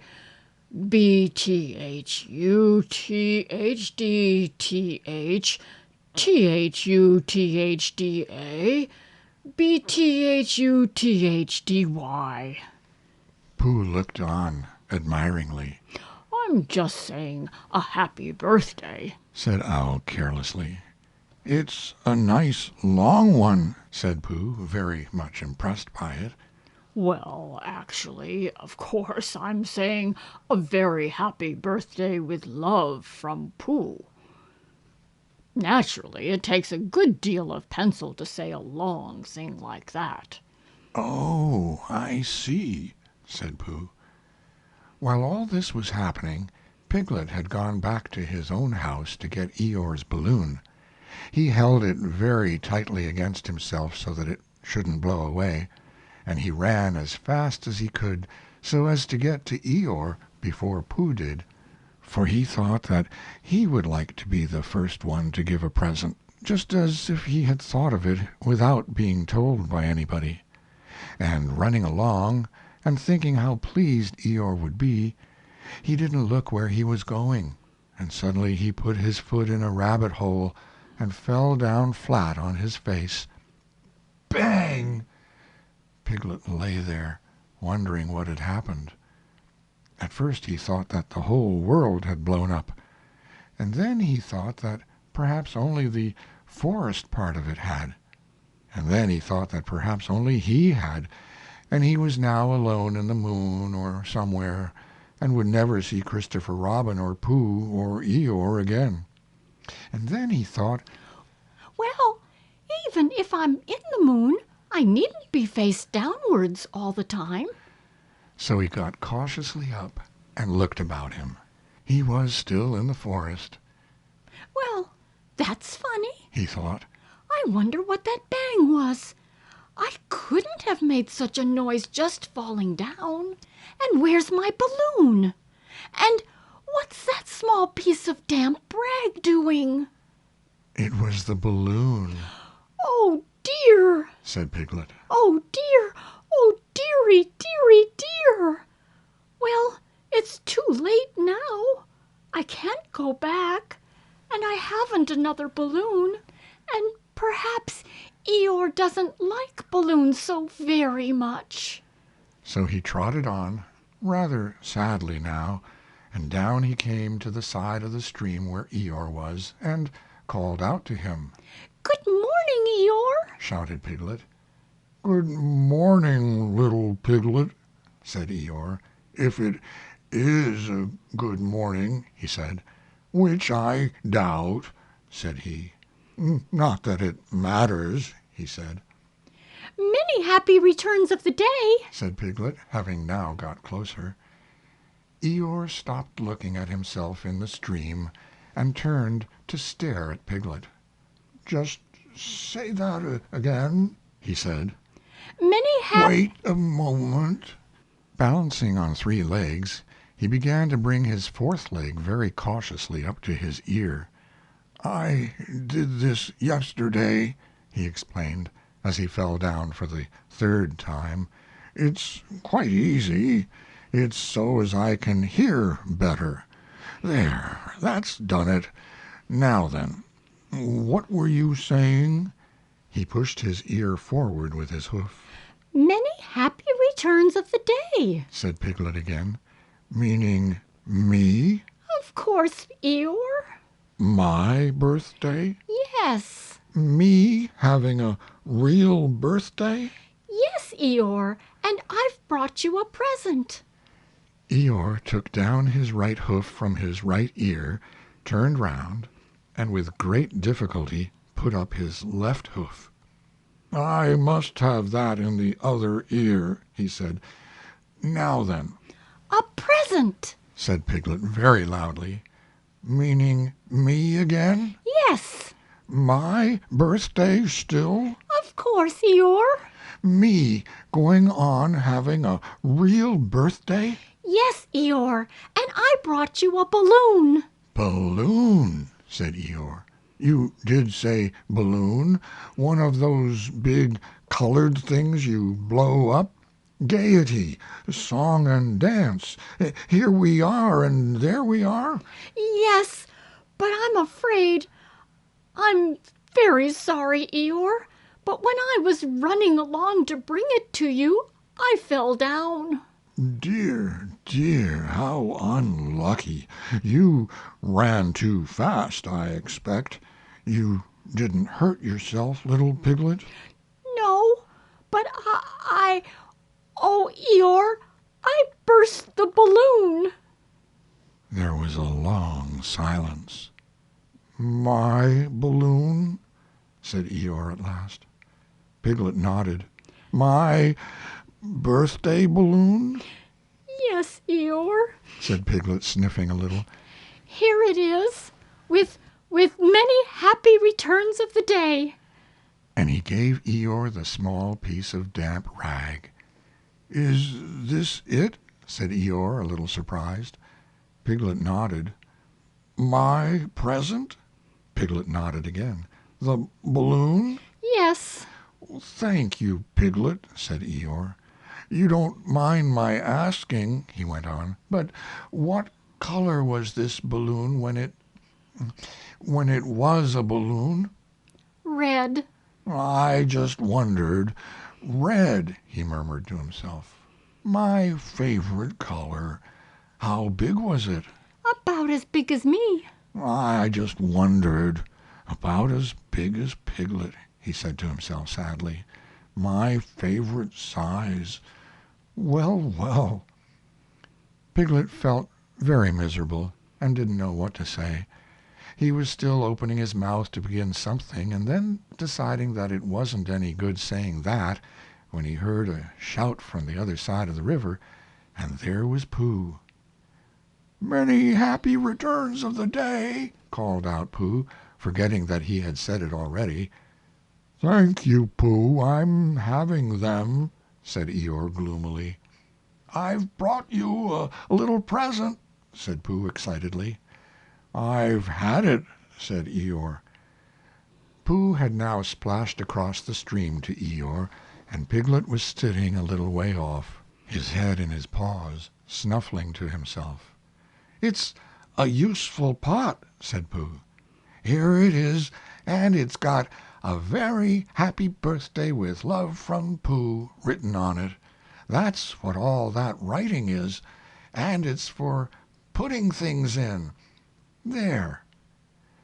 When Eeyore saw the pot, he became quite excited. Why, he said, I believe my balloon will just go into that pot. Oh, no, Eeyore, said Pooh.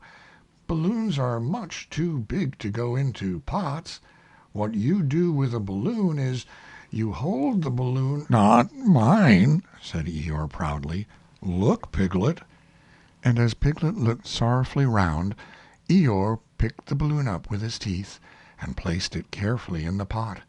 picked it out and put it on the ground, and then picked it up again and put it carefully back. "So it does," said Pooh. "It goes in," So it does. said Piglet. And it comes out. "Doesn't it?" said Eeyore. "It goes in and out like anything." "I'm very glad," said Pooh happily, "that I thought of giving you a useful pot to put things in," I'm very glad said Piglet happily. that I thought of giving you something to put in a useful pot. But Eeyore wasn't listening. He was taking the balloon out and putting it back again, as happy as could be. And I didn't give him anything? Asked Christopher Robin sadly. "Of course you did," I said. "You gave him, don't you remember, a little... I gave him a box of paints to paint things with. That was it." Why didn't I give it to him in the morning? "You were so busy getting his party ready for him. He had a cake with icing on the top, and 3 candles, and his name in pink sugar, and—" Yes, I remember," said Christopher Robin. End of Chapter 6. Chapter 7, in which Kanga and Baby Roo come to the forest and Piglet has a bath. Nobody seemed to know where they came from, but there they were in the forest, Kanga and Baby Roo. When Pooh asked Christopher Robin, "How did they come here?" Christopher Robin said, In the usual way, if you know what I mean, Pooh. And Pooh, who didn't, said, "Oh." Then he nodded his head twice and said, "In the usual way? Ah." Then he went to call upon his friend Piglet to see what he thought about it, and at Piglet's house he found Rabbit, so they all talked about it together. What I don't like about it is this. Said Rabbit. Here are we, you, Pooh, and you, Piglet, and me, and suddenly... "And Eeyore," said Pooh. And Eeyore, and then suddenly... "And Owl," said Pooh. And Owl, and then all of a sudden... "Oh, and Eeyore," said Pooh. "I was forgetting him." Here we are, said Rabbit very slowly and carefully. all of us, and then suddenly we wake up one morning, and what do we find?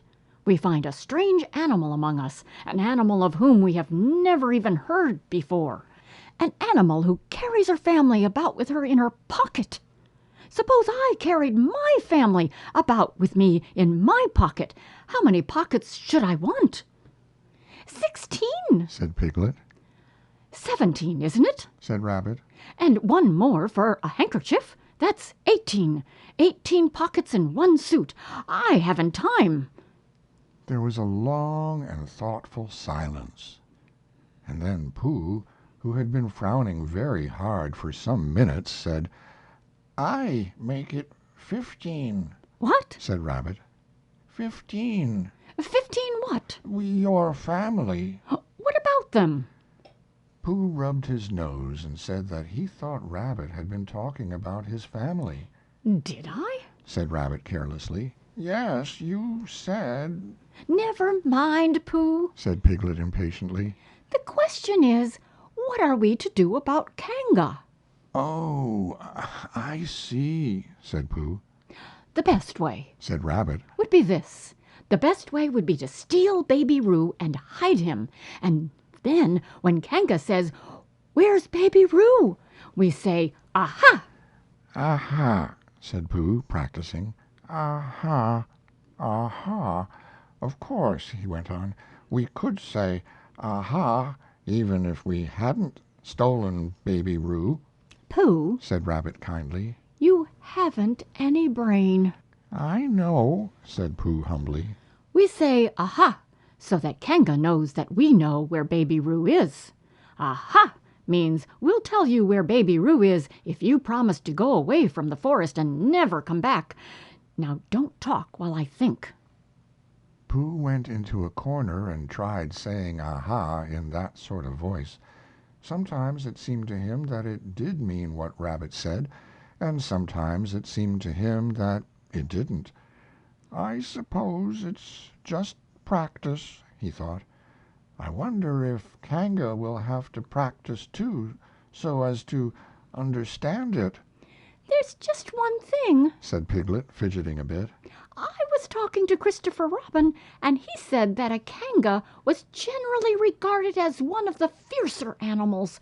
I am not frightened of fierce animals in the ordinary way, but it is well known that if one of the fiercer animals is deprived of its young, it becomes as fierce as two of the fiercer animals, in which case, aha, is perhaps a foolish thing to say.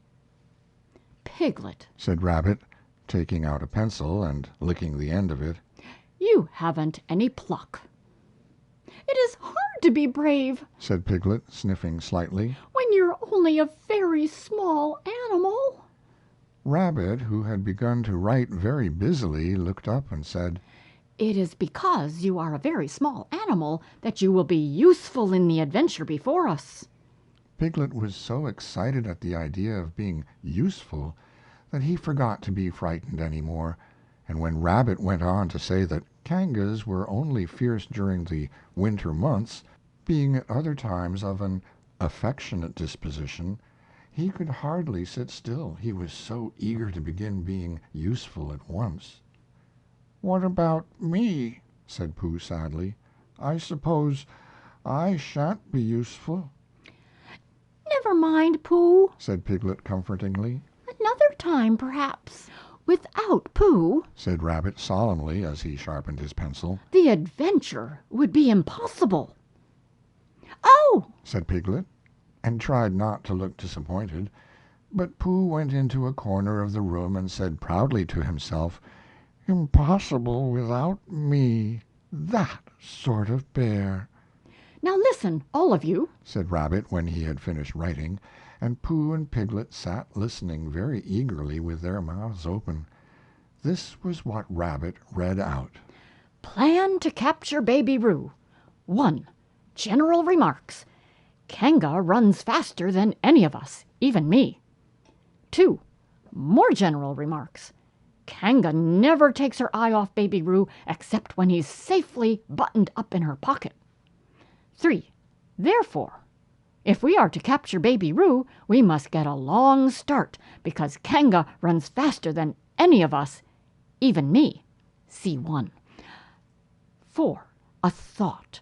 If Roo had jumped out of Kanga's pocket and Piglet had jumped in, Kanga wouldn't know the difference because Piglet is a very small animal. 5. Like Roo.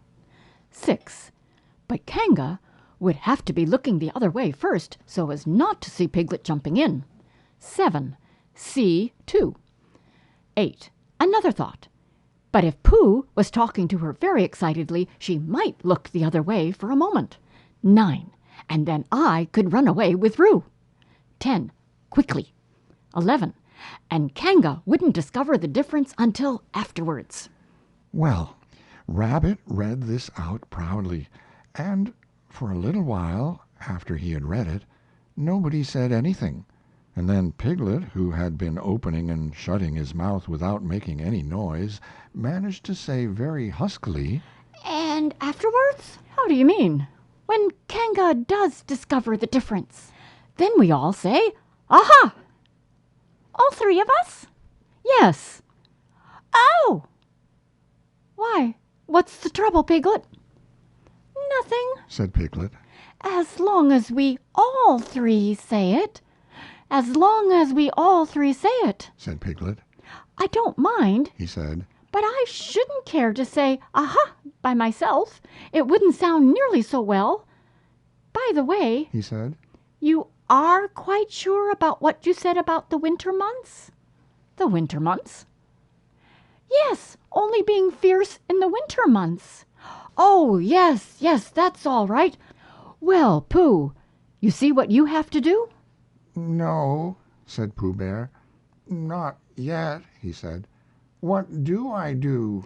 Well, you just have to talk very hard to Kanga so she doesn't notice anything. Oh, what about? Anything you like.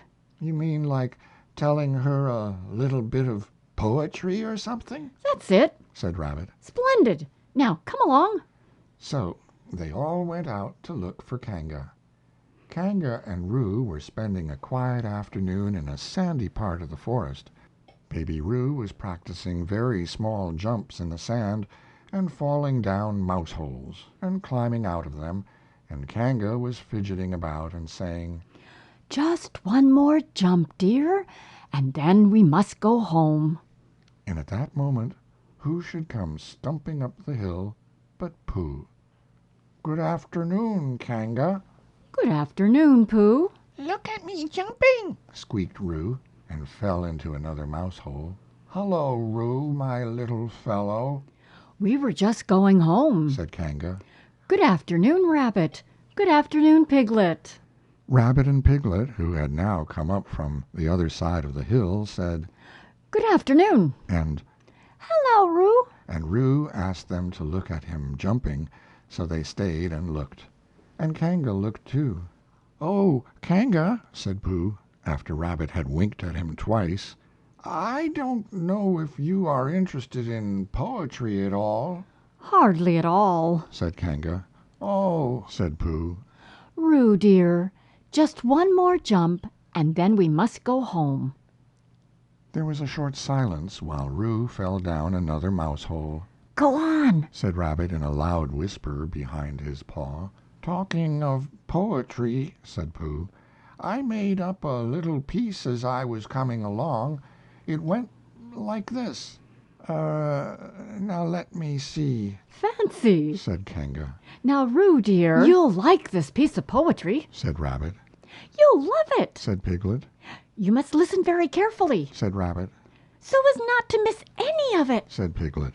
Oh, yes. said Kanga, but she still looked at Baby Roo. How did it go, Pooh? said Rabbit. Pooh gave a little cough and began. "On Monday, when the sun is hot, I wonder to myself a lot. Now is it true or is it not, that what is which, and which is what? On Tuesday, when it hails and snows, the feeling on me grows and grows that hardly anybody knows if those are these or these are those. On Wednesday, when the sky is blue and I have nothing else to do, I sometimes wonder if it's true that who is what and what is who. On Thursday, when it starts to freeze and hoarfrost twinkles on the trees, how very readily one sees that these are whose, but whose are these. On Friday," Yes, it is, isn't it? said Kanga, not waiting to hear what happened on Friday. Just one more jump, Roo, dear, and then we really must be going. Rabbit gave Pooh a hurrying up sort of nudge. "Talking of poetry," said Pooh quickly, "have you ever noticed that tree right over there?" Where? said Kanga. Now, Roo. "Right over there," said Pooh, pointing behind Kanga's back. No. said Kanga. Now jump in, Roo, dear, and we'll go home. You ought to look at that tree right over there. said Rabbit, Shall I lift you in, Roo? and he picked up Roo in his paws. "I can see a bird in it from here," said Pooh. "Or is it a fish?" You ought to see that bird from here, said Rabbit. unless it's a fish. It isn't a fish. It's a bird. said Piglet. So it is. said Rabbit.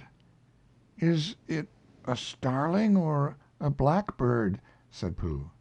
That's the whole question. said Rabbit. Is it a blackbird or a starling? And then at last Kanga did turn her head to look, and the moment that her head was turned, Rabbit said in a loud voice, In you go, Roo. and in jumped Piglet into Kanga's pocket, and off scampered Rabbit with Roo in his paws as fast as he could. Why, where's Rabbit? said Kanga, turning round again. Are you all right, Roo, dear? Piglet made a squeaky roo noise from the bottom of Kanga's pocket. "Rabbit had to go away," said Pooh. "I think he thought of something he had to go and see about suddenly." And Piglet? "I think Piglet thought of something at the same time, suddenly," Well, we must be getting home. said Kanga, Goodbye, Pooh. and in 3 large jumps she was gone. Pooh looked after her as she went. "I wish I could jump like that," he thought. "Some can and some can't. That's how it is." But there were moments when Piglet wished that Kanga couldn't. Often, when he had had a long walk home through the forest, he had wished that he were a bird. But now he thought jerkily to himself at the bottom of Kanga's pocket, If this is flying, I shall never really take to it. and as he went up in the air he said, Ooh! and as he came down he said, Ow! and he was saying, Ooh! Ow! Ooh! Ow! Ooh! Ow! all the way to Kanga's house. Of course, as soon as Kanga unbuttoned her pocket she saw what had happened. Just for a moment she thought she was frightened, and then she knew she wasn't, for she felt quite sure that Christopher Robin would never let any harm happen to Roo. So she said to herself, If they are having a joke with me, I will have a joke with them. Now then, Roo dear, she said as she took Piglet out of her pocket. bedtime. Aha! Said Piglet, as well as he could after his terrifying journey, but it wasn't a very good aha, and Kanga didn't seem to understand what it meant. Bath first. Said Kanga in a cheerful voice. Aha! Said Piglet again, looking round anxiously for the others, but the others weren't there.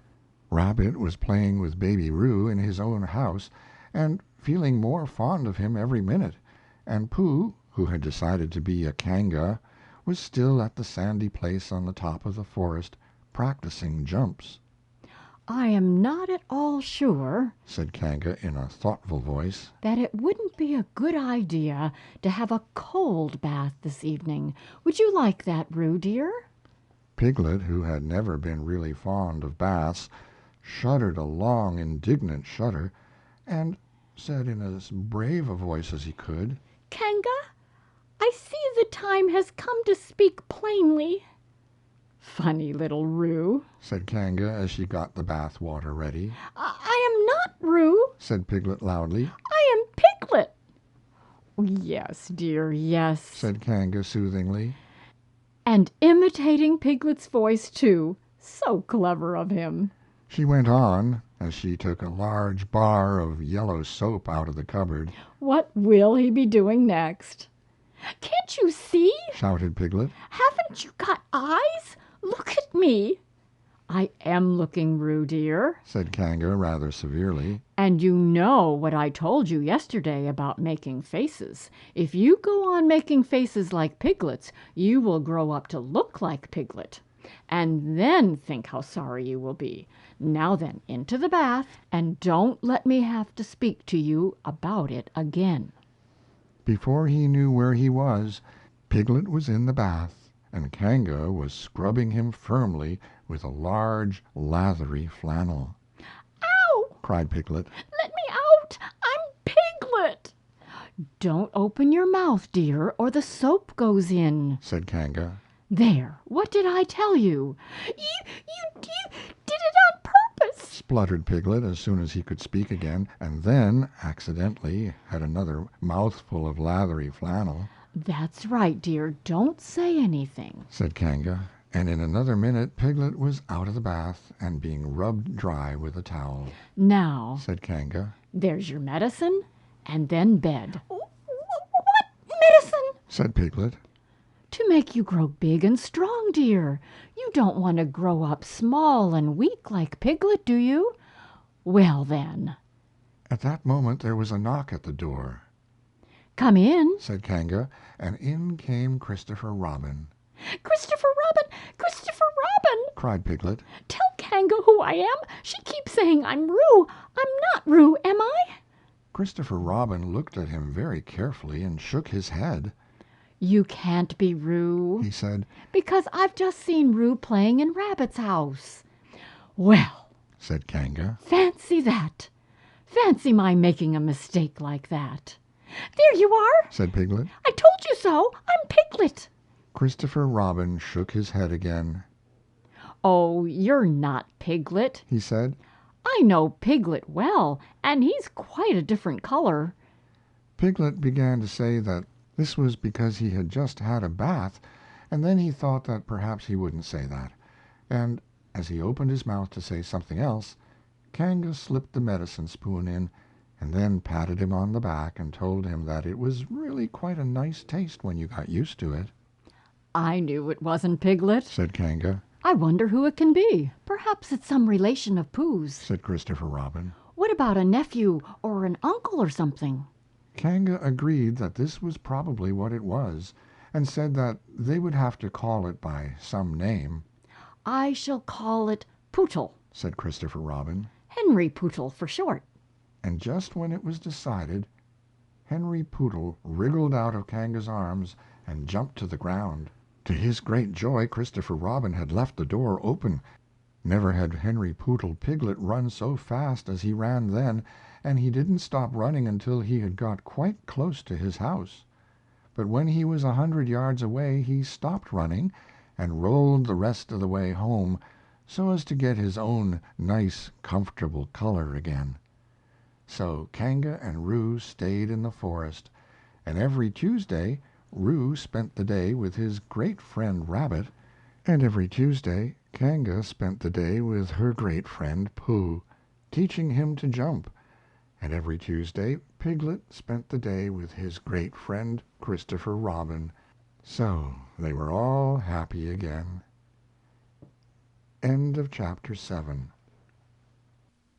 Chapter 8, in which Christopher Robin leads an expedition to the North Pole.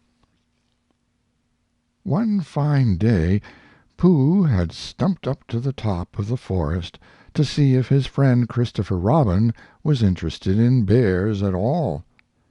At breakfast that morning, a simple meal of marmalade spread lightly over a honeycomb or two, he had suddenly thought of a new song.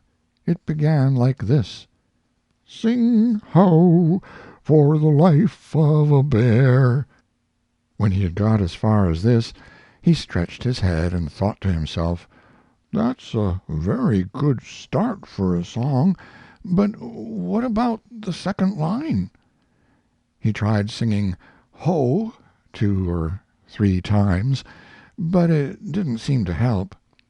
"Perhaps it would be better," he thought, "if I sang high for the life of the bear." So he sang it, but it wasn't. "Very well, then," he said, "I shall sing that first line twice, and perhaps if I sing it very quickly I shall find myself singing the third and fourth lines before I have time to think of them, and that will be a good song. Now then, sing ho for the life of a bear, sing ho for the life of a bear. I don't much mind if it rains or snows, 'cause I've got a lot of honey on my nice new nose. I don't much care if it snows or thaws, 'cause I've got a lot of honey on my nice clean paws. Sing ho for a bear, sing ho for a Pooh, and I'll have a little something in an hour or two." He was so pleased with this song that he sang it all the way to the top of the forest. "If I go on singing it much longer," he thought, "it will be time for the little something, and then the last line won't be true." So he turned it into a hum instead. Christopher Robin was sitting outside his door, putting on his big boots. As soon as he saw the big boots, Pooh knew that an adventure was going to happen, and he brushed the honey off his nose with the back of his paw, and spruced himself up as well as he could, so as to look ready for anything. "Good morning, Christopher Robin," he called out. Hello, Pooh Bear. I can't get this boot on. "That's bad," said Pooh. Do you think you could very kindly lean against me? 'Cause I keep pulling so hard that I fall over backwards. Pooh sat down, dug his feet into the ground, and pushed hard against Christopher Robin's back, and Christopher Robin pushed hard against his, and pulled at his boot until he had got it on. "And that's that," said Pooh. "What do we do next?" We are all going on an expedition, said Christopher Robin as he got up and brushed himself. Thank you, Pooh. "Going on an expedition?" said Pooh eagerly. "I don't think I've ever been on one of those. Where are we going to on this expedition?" Expedition, silly old bear. It's got an X in it. "Oh," said Pooh, "I know," but he didn't really. We're going to discover the North Pole. "Oh," said Pooh again.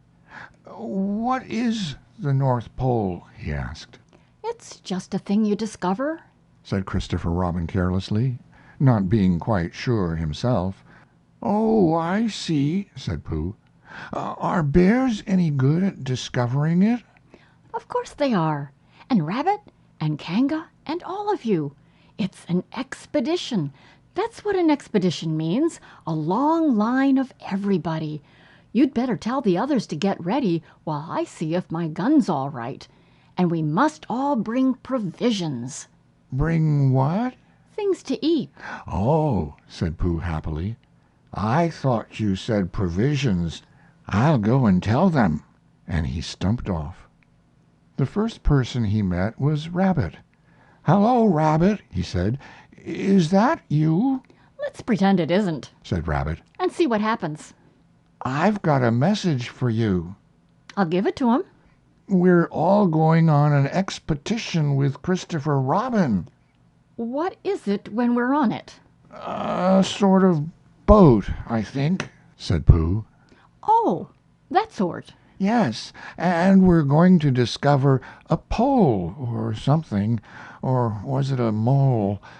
Anyhow, we're going to discover it," We are we? said Rabbit. "Yes, and we've got to bring things to eat with us, in case we want to eat them. Now I'm going down to Piglet's. Tell Kanga, will you?" He left Rabbit and hurried down to Piglet's house.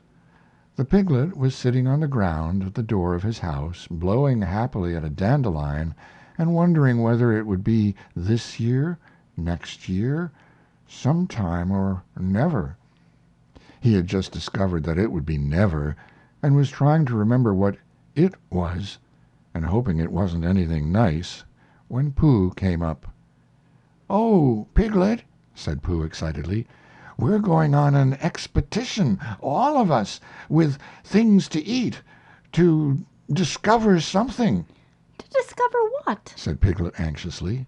"Oh, just something. Nothing fierce? Christopher Robin didn't say anything about fierce. He just said it had necks," It isn't their necks I mind. said Piglet earnestly. It's their teeth. But if Christopher Robin is coming, I don't mind anything. In a little while they were already at the top of the forest, and the expedition started.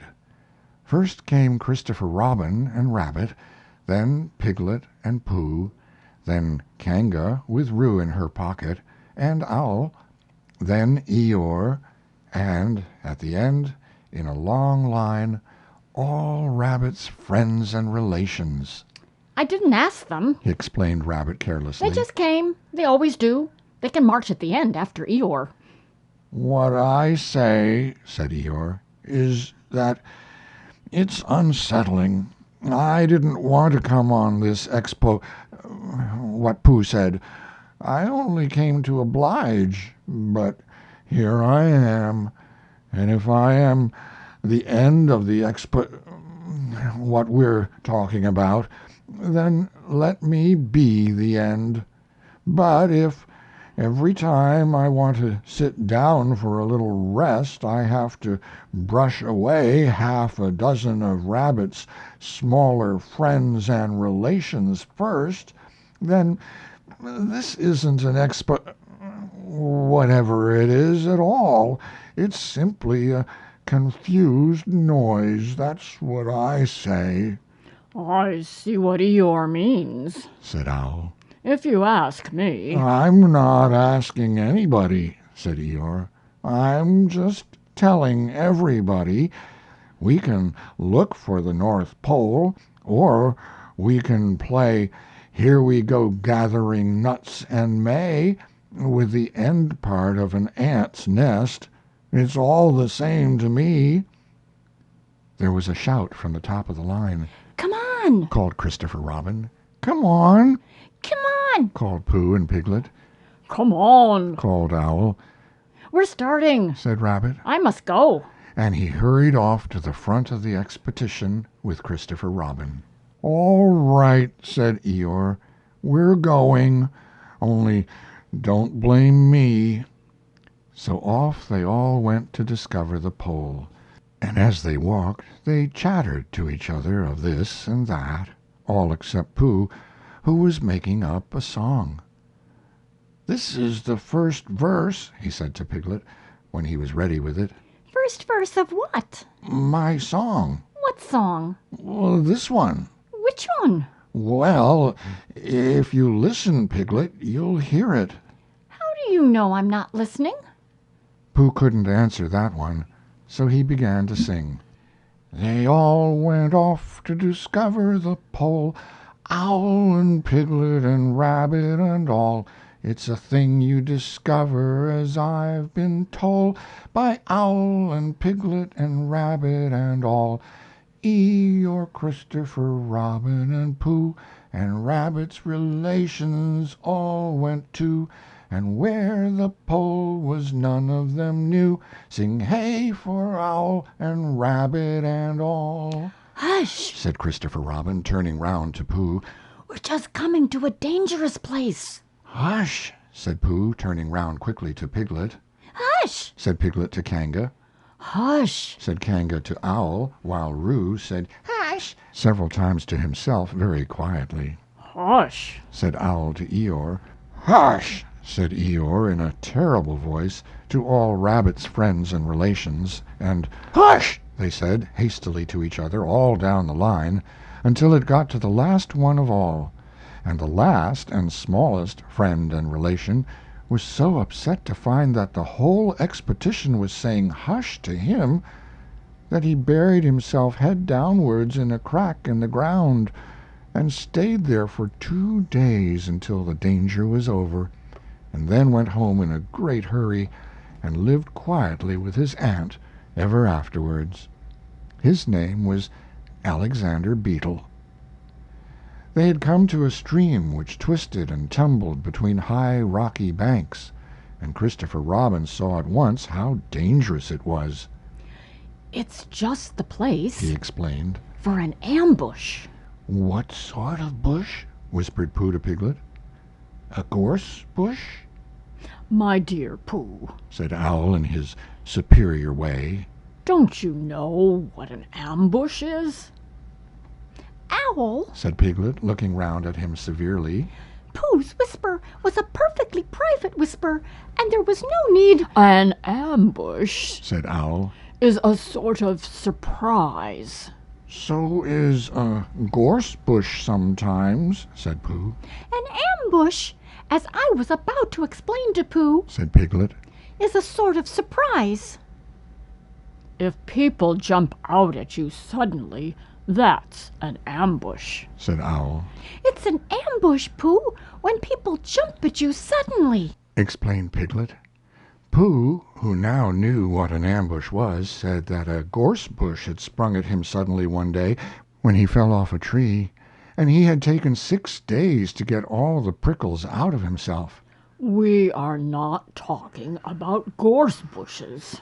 said Owl a little crossly. I am, said Pooh.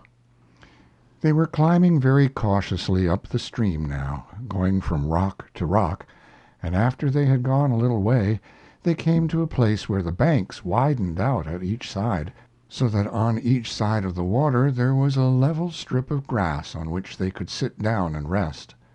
As soon as he saw this, Christopher Robin called, Halt! and they all sat down and rested.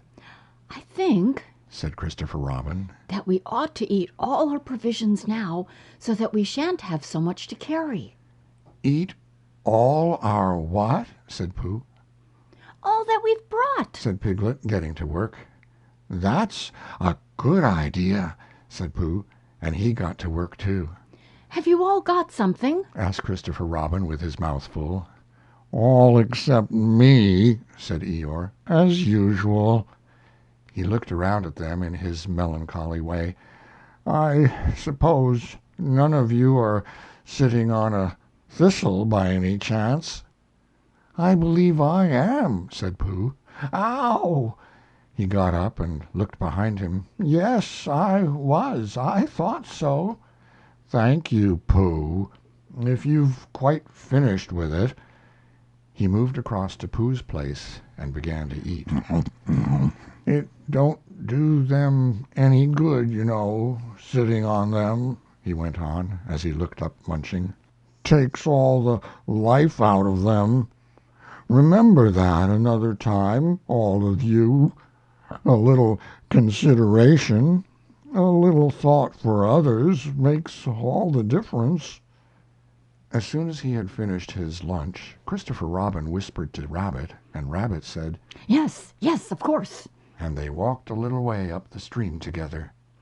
I didn't want the others to hear. said Christopher Robin. Quite so. said Rabbit, looking important. I wondered, it's only... Rabbit, I suppose you don't know. What does the North Pole look like? Well, said Rabbit, stroking his whiskers. now you're asking me. I did know once, only I've sort of forgotten. said Christopher Robin carelessly. It's a funny thing, said Rabbit. but I've sort of forgotten too, although I did know once. I suppose it's just a pole stuck in the ground? Sure to be a pole, said Rabbit. because of calling a pole. And if it's a pole, well, I think it should be sticking in the ground, shouldn't you? Because there'd be nowhere else to stick it. Yes, that's what I thought. The only thing, said Rabbit, is where is it sticking? That's what we're looking for, said Christopher Robin. They went back to the others. Piglet was lying on his back, sleeping peacefully. Roo was washing his face and paws in the stream, while Kanga explained to everybody proudly that this was the first time he had ever washed his face himself, and Owl was telling Kanga an interesting anecdote, full of long words like encyclopedia and rhododendron, to which Kanga wasn't listening. I don't hold with all this washing, grumbled Eeyore. This modern, behind-the-ears nonsense. What do you think, Pooh? Well, said Pooh, I think... But we shall never know what Pooh thought, for there came a sudden squeak from Roo, a splash, and a loud cry of alarm from Kanga. So much for washing, said Eeyore. Roo's fallen in, cried Rabbit, and he and Christopher Robin came rushing down to the rescue. Look at me swimming! Squeaked Roo from the middle of his pool, and was hurried down a waterfall into the next pool. Are you all right, Roo, dear? called Kanga anxiously. Yes, said Roo, look at me swim!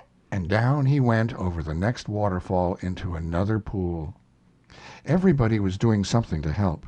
Piglet, wide awake suddenly, was jumping up and down and making Ooh, I say! noises. Owl was explaining that in a case of sudden and temporary immersion, the important thing was to keep the head above water. Kanga was jumping along the bank, saying, Are you sure you're all right, Roo, dear? to which Roo, from whatever pool he was in at the moment, was answering, Look at me swimming! Eeyore had turned round and hung his tail over the first pool into which Roo fell, and with his back to the accident was grumbling quietly to himself and saying, "All this washing, but catch on to my tail, little Roo, and you'll be all right." And Christopher Robin and Rabbit came hurrying past Eeyore and were calling out to the others in front of them. All right, Roo, I'm coming. Called Christopher Robin. Get something across the stream lower down, some of you fellows. Called Rabbit. But Pooh was getting something. 2 pools below Roo he was standing with a long pole in his paws, and Kanga came up and took one end of it, and between them they held it across the lower part of the pool, and Roo, still bubbling proudly, Look at me swimming. drifted up against it and climbed out. Did you see me swimming? Squeaked Roo excitedly, while Kanga scolded him and rubbed him down. Pooh, did you see me swimming? That's called swimming, what I was doing. Rabbit, did you see what I was doing? Swimming. Hello, Piglet. I say, Piglet, what do you think I was doing? Swimming. Christopher Robin, did you see me? But Christopher Robin wasn't listening. He was looking at Pooh. Pooh, He said. where did you find that pole? Pooh looked at the pole in his hands. "I just found it," he said. "I thought it ought to be useful. I just picked it up," Pooh, said Christopher Robin solemnly. the expedition is over. You have found the North Pole. "Oh," said Pooh. Eeyore was sitting with his tail in the water when they all got back to him. "Tell Roo to be quick, somebody," he said. "My tail's getting cold. I don't want to mention it, but I just mention it. I don't want to complain, but there it is. My tail's cold." Here I am. Squeaked Roo. "Oh, there you are." Did you see me swimming? Eeyore took his tail out of the water and swished it from side to side. "As I expected," he said. "Lost all feeling. Numbed it. That's what it's done. Numbed it. Well, as long as nobody minds, I suppose it's all right," Poor old Eeyore. I'll dry it for you. said Christopher Robin, and he took out his handkerchief and rubbed it up. "Thank you, Christopher Robin. You're the only one who seems to understand about tails. They don't think. That's what's the matter with some of these others. They've no imagination. A tail isn't a tail to them. It's just a little bit extra at the back," Never mind, Eeyore. said Christopher Robin, rubbing his hardest. Is that better? "It's feeling more like a tail, perhaps. It belongs again, if you know what I mean." "Hello, Eeyore," said Pooh, coming up to them with his pole. "Hello, Pooh. Thank you for asking, but I shall be able to use it again in a day or two." "Use what?" said Pooh. "What we are talking about." "I wasn't talking about anything," said Pooh, looking puzzled. "My mistake again. I thought you were saying how sorry you were about my tail being all numb, and could you do anything to help?" "No," said Pooh. "That wasn't me," he said. He thought for a little, and then suggested helpfully, "Perhaps it was somebody else." "Well, thank him for me when you see him." Pooh looked anxiously at Christopher Robin. Pooh's found the North Pole. Said Christopher Robin. Isn't that lovely? Pooh looked modestly down. "Is that it?" said Eeyore. Yes. Said Christopher Robin. "Is that what we were looking for?" "Yes," said Pooh. "Oh," said Eeyore. "Well, anyhow, it didn't rain," he said. They stuck the pole in the ground, and Christopher Robin tied a message onto it. "North Pole, discovered by Pooh. Pooh found it." Then they all went home again, and I think, but I am not quite sure, that Roo had a hot bath and went straight to bed. But Pooh went back to his own house, and feeling very proud of what he had done, had a little something to revive himself. End of Chapter 8. Chapter 9, in which Piglet is entirely surrounded by water. It rained and it rained and it rained. Piglet told himself that never in all his life, and he was goodness knows how old, 3, was it, or 4, never had he seen so much rain, days and days and days. If only, He thought as he looked out of the window, I had been in Pooh's house, or Christopher Robin's house, or Rabbit's house when it began to rain, then I should have had company all this time, instead of being here all alone, with nothing to do except wonder when it will stop. and he imagined himself with Pooh saying, Did you ever see such rain, Pooh? and Pooh saying, "Isn't it awful, Piglet?" and Piglet saying, I wonder how it is over Christopher Robin's way. and Pooh saying, "Well, I should think poor old Rabbit is about flooded out by this time." It would have been jolly to talk like this, and really it wasn't much good having anything exciting like floods if you couldn't share them with somebody. For it was rather exciting. The little dry ditches in which Piglet had nosed about so often had become streams.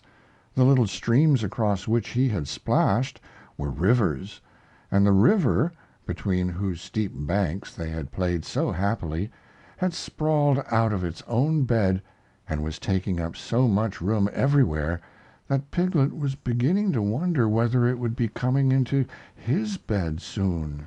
It's a little anxious He said to himself, to be a very small animal entirely surrounded by water. Christopher Robin and Pooh could escape by climbing trees, and Kangoo could escape by jumping, and Rabbit could escape by burrowing, and Owl could escape by flying, and Eeyore could escape by making a loud noise until rescued. And here am I, surrounded by water, and I can't do anything. It went on raining, and every day the water got a little higher, until now it was nearly up to Piglet's window, and still he hadn't done anything. There's Pooh. He thought to himself, Pooh hasn't much brain, but he never comes to any harm. He does silly things, and they turn out right. There's Owl. Owl hasn't exactly got brain, but he knows things. He would know the right thing to do when surrounded by water. There's Rabbit.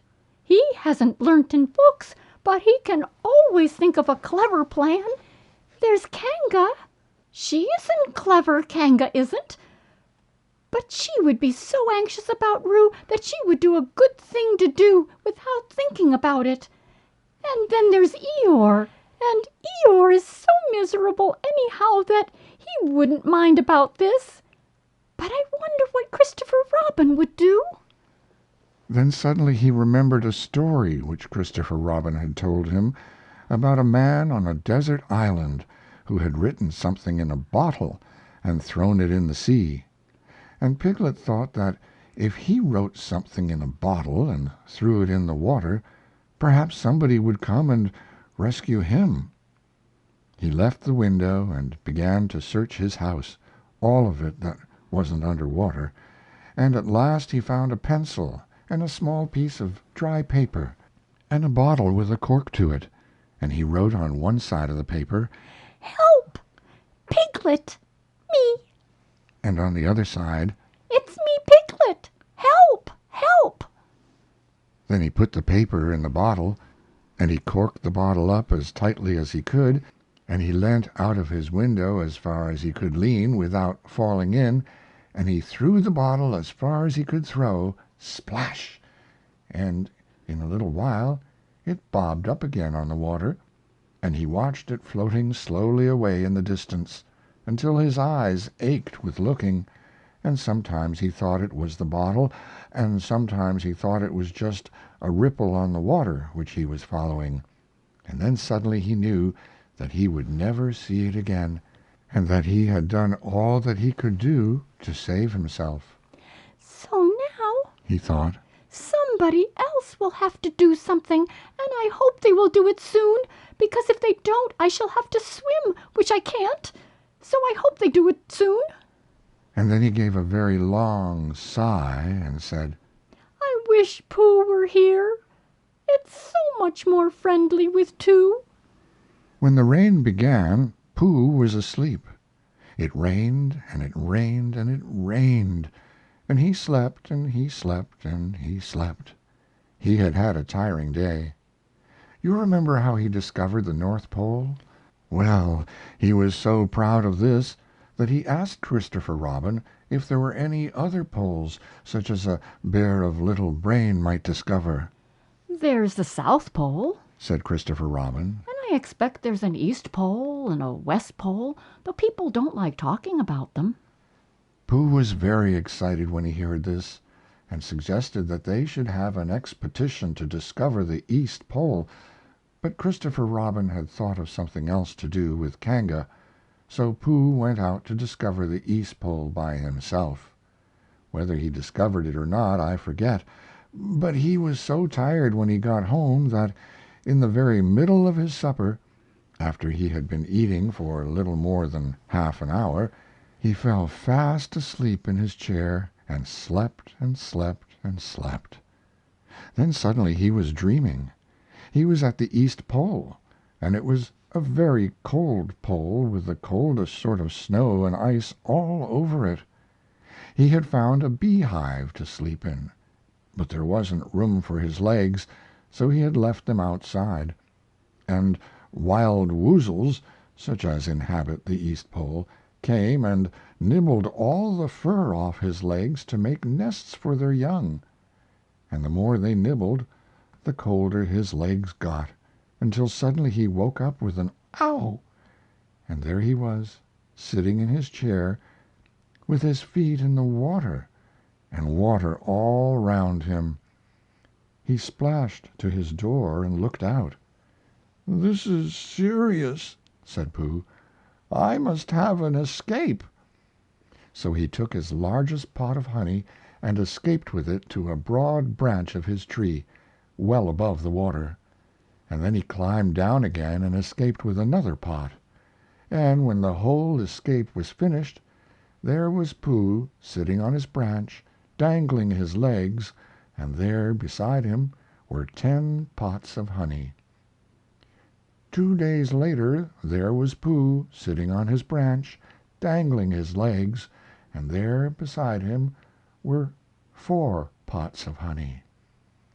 3 days later there was Pooh sitting on his branch, dangling his legs, and there beside him was 1 pot of honey. 4 days later there was Pooh, and it was on the morning of the 4th day that Piglet's bottle came floating past him, and with one loud cry of "Honey!" Pooh plunged into the water, seized the bottle, and struggled back to his tree again. "Bother!" said Pooh as he opened it. "All that wet for nothing. What's that bit of paper doing?" He took it out and looked at it. "It's a message," he said to himself. "That's what it is, and that letter is a P, and so is that, and so is that, and P means Pooh, so it's a very important message to me, and I can't read it. I must find Christopher Robin or Owl or Piglet, one of those clever readers who can read things, and they will tell me what this message means. Only I can't swim. Bother!" Then he had an idea, and I think that for a bear of very little brain it was a good idea. He said to himself, "If a bottle can float, then a jar can float, and if a jar floats, I can sit on top of it, if it's a very big jar." So he took his biggest jar and corked it up. "All boats have to have a name," he said, "so I shall call mine the Floating Bear." And with these words he dropped his boat into the water and jumped in after it. For a little while Pooh and the Floating Bear were uncertain as to which of them was meant to be on the top, but after trying one or two different positions they settled down with the Floating Bear underneath and Pooh triumphantly astride it, paddling vigorously with his feet. Christopher Robin lived at the very top of the forest. It rained and it rained and it rained, but the water couldn't come up to his house. It was rather jolly to look down into the valleys and see the water all round him, but it rained so hard that he stayed indoors most of the time and thought about things. Every morning he went out with his umbrella and put a stick in the place where the water came up to, and every next morning he went out and couldn't see his stick any more, so he put another stick in the place where the water came up to, and then he walked home again. And each morning he had a shorter way to walk than he had had the morning before. On the morning of the 5th day he saw the water all round him, and knew that for the first time in his life he was on a real island, which was very exciting. It was on this morning that Owl came flying over the water to say, "How do you do?" to his friend Christopher Robin. I say, Owl, Said Christopher Robin. isn't this fun? I'm on an island. "The atmospheric conditions have been very unfavorable lately." Said Owl. The what? "It has been raining." Explained Owl.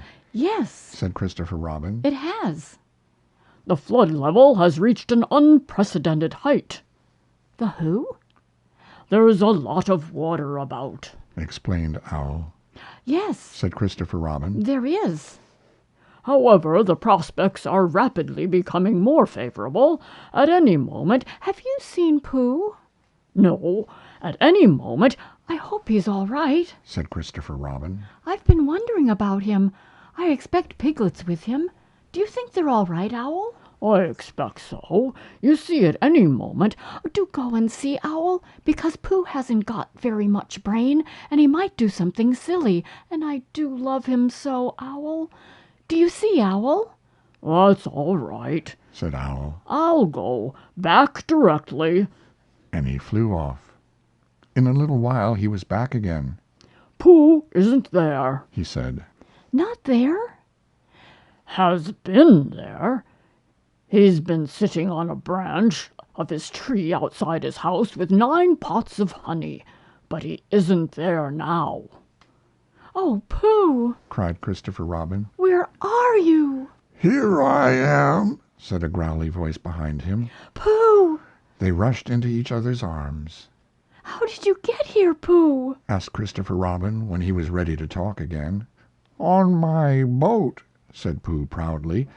I had a very important message sent me in a bottle, and owing to having got some water in my eyes, I couldn't read it, so I brought it to you on my boat.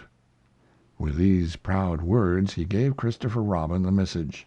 But it's from Piglet. Cried Christopher Robin when he had read it. Isn't there anything about Pooh in it? Asked Bear, looking over his shoulder. Christopher Robin read the message aloud. Oh, are those peas piglets? I thought they were Poohs. We must rescue him at once. I thought he was with you, Pooh. Owl, could you rescue him on your back? "I don't think so." Said Owl after grave thought. "It is doubtful if the necessary dorsal muscles—" Then would you fly to him at once and say that rescue is coming? And Pooh and I will think of a rescue and come as quick as ever we can. Oh, don't talk, Owl. Go on quick. And still thinking of something to say, Owl flew off. Now then, Pooh, Said Christopher Robin. where's your boat? I ought to say," explained Pooh as they walked down to the shore of the island, "that it isn't just an ordinary sort of boat. Sometimes it's a boat, and sometimes it's more of an accident. It all depends." Depends on what? "On whether I'm on the top of it or underneath it." Oh, well, where is it?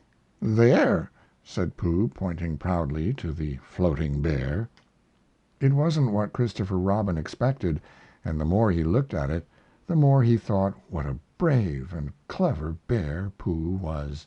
And the more Christopher Robin thought this, the more Pooh looked modestly down his nose and tried to pretend he wasn't. But it's too small for two of us, said Christopher Robin sadly. "Three of us with Piglet." That makes it smaller still. Oh, Pooh Bear, what shall we do? And then this bear, Pooh Bear, Winnie the Pooh, F.O.P., friend of Piglet's, R.C., Rabbit's companion, P.D., Pole discoverer, E.C. and T.F., Eeyore's comforter and tail finder, in fact Pooh himself, said something so clever that Christopher Robin could only look at him with mouth open and eyes staring, wondering if this was really the bear of very little brain whom he had known and loved so long. "We might go in your umbrella," said Pooh. "We might go in your umbrella," said Pooh. Huh? "We might go in your umbrella," said Pooh. Ah! For suddenly Christopher Robin saw that they might.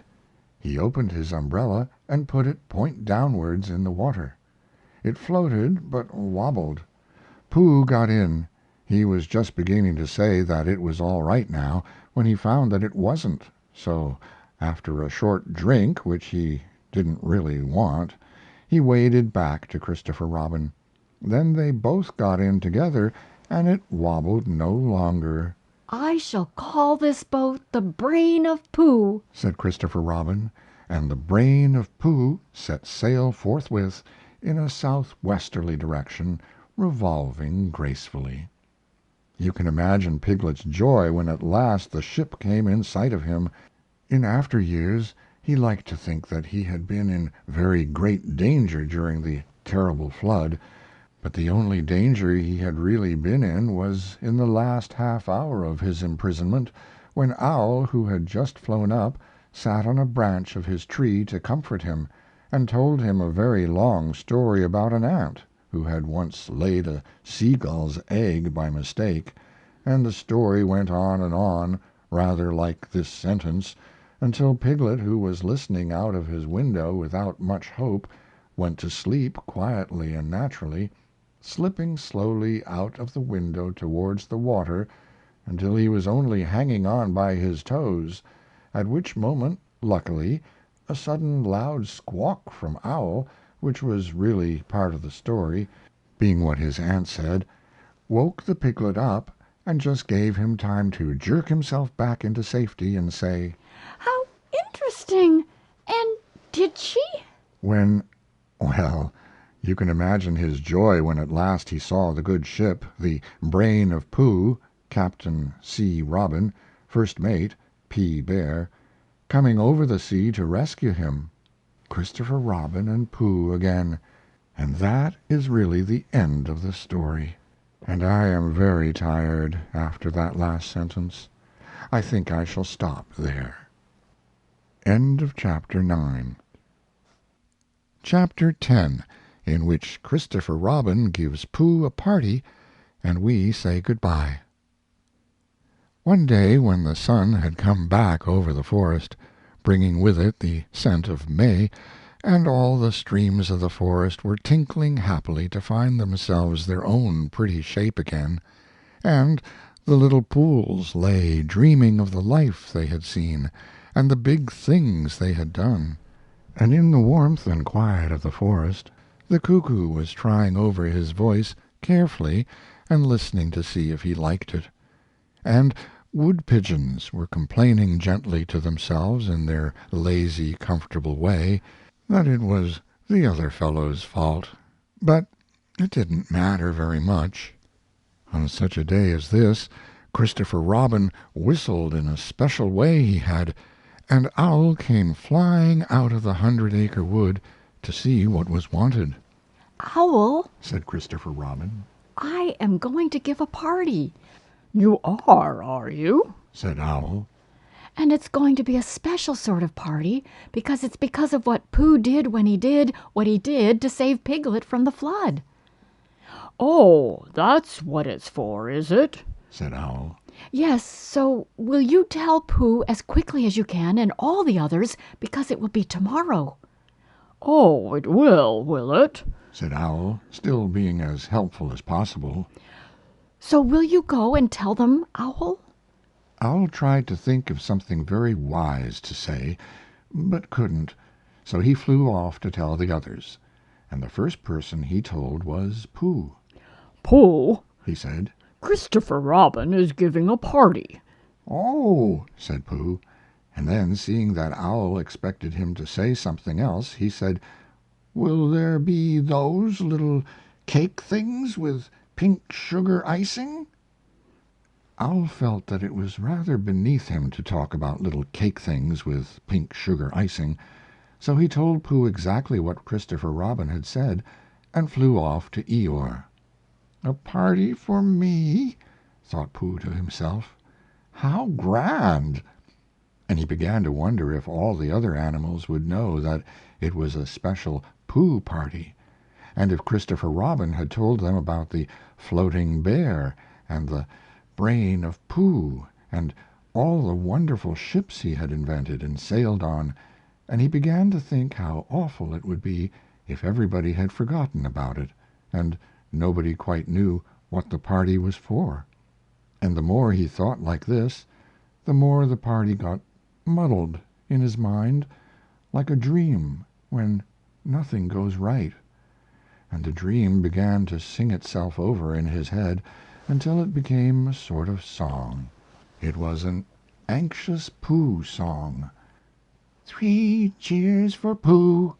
For who? For Pooh. Why, what did he do? I thought you knew he saved his friend from a wetting. 3 cheers for Bear. For where? For Bear. He couldn't swim, but he rescued him. He rescued who? Oh, listen, do. I am talking of Pooh. Of who? Of Pooh. I'm sorry I keep forgetting. Well, Pooh was a bear of enormous brain. Just say it again. Of enormous brain. Of enormous what? Well, he ate a lot, and I don't know if he could swim or not, but he managed to float on a sort of boat. On a sort of what? Well, a sort of pot. So now let's give him 3 hearty cheers. So now let's give him 3 hearty witches, and hope he'll be with us for years and years, and grow in health and wisdom and riches. 3 cheers for Pooh. For who? For Pooh. 3 cheers for Bear. For where? For Bear. 3 cheers for the wonderful Winnie the Pooh. Just tell me, somebody, what did he do? While this was going on inside him, Owl was talking to Eeyore. Eeyore, Said Owl. Christopher Robin is giving a party. Very interesting, said Eeyore. I suppose they will be sending me down the odd bits which got trodden on, kind and thoughtful. Not at all. Don't mention it. There is an invitation for you. What's that like? An invitation. Yes, I heard you. Who dropped it? This isn't anything to eat. It's asking you to the party tomorrow. Eeyore shook his head slowly. "You mean Piglet, the little fellow with the excited ears. That's Piglet. I'll tell him," No, no, said Owl, getting quite fussy. it's you. "Are you sure?" Of course I'm sure. Christopher Robin said all of them. Tell all of them. "All of them except Eeyore," All of them. said Owl sulkily. "Ah," said Eeyore. "A mistake, no doubt. But still I shall come. Only don't blame me if it rains." But it didn't rain. Christopher Robin had made a long table out of some long pieces of wood, and they all sat around it. Christopher Robin sat at one end, and Pooh sat at the other, and between them on one side were Owl and Eeyore and Piglet, and between them on the other side were Rabbit and Roo and Kanga, and all Rabbit's friends and relations spread themselves about on the grass and waited hopefully in case anybody spoke to them or dropped anything or asked them the time. It was the first party to which Roo had ever been, and he was very excited. As soon as ever they had sat down he began to talk. Hello, Pooh. He squeaked. "Hello, Roo," said Pooh. Roo jumped up and down in his seat for a little while, and then began again. Hello, Piglet. He squeaked. Piglet waved a paw at him, being too busy to say anything. Hello, Eeyore. Said Roo. Eeyore nodded gloomily at him. "It will rain soon. You see if it doesn't," he said. Roo looked to see if it didn't, and it didn't. So he said, Hello, Owl. and Owl said, Hello, my little fellow. in a kindly way, and went on telling Christopher Robin about an accident which had nearly happened to a friend of his whom Christopher Robin didn't know, and Kanga said to Roo, Drink up your milk first, dear, and talk afterwards. So Roo, who was drinking his milk, tried to say that he could do both at once, and had to be patted on the back and dried for quite a long time afterwards. When they had all nearly eaten enough, Christopher Robin banged on the table with his spoon, and everybody stopped talking and was very silent, except Roo, who was just finishing a loud attack of hiccups and trying to look as if it was one of Rabbit's relations. This party Said Christopher Robin. is a party because of what someone did, and we all know who it was, and it's his party because of what he did. And I've got a present for him, and here it is. Then he felt about a little and whispered. Where is it? While he was looking, Eeyore coughed in an impressive way and began to speak. "Friends," he said, "including oddments, it is a great pleasure, or perhaps I had better say it has been a pleasure so far, to see you at my party. What I did was nothing. Any of you, except Rabbit and Owl and Kanga, would have done the same. Oh, and Pooh. My remarks do not, of course, apply to Piglet and Roo, because they are too small. Any of you would have done the same. But it just happened to be me. It was not, I need hardly say, with an idea of getting what Christopher Robin is looking for now." And he put his front leg to his mouth and said in a loud whisper, "Try under the table. That I did what I did, but because I feel that we should all do what we can to help. I feel that we should all said Roo accidentally. Roo, dear. Said Kanga reproachfully. Was it me? Asked Roo, a little surprised. What's you're talking about? Piglet whispered to Pooh.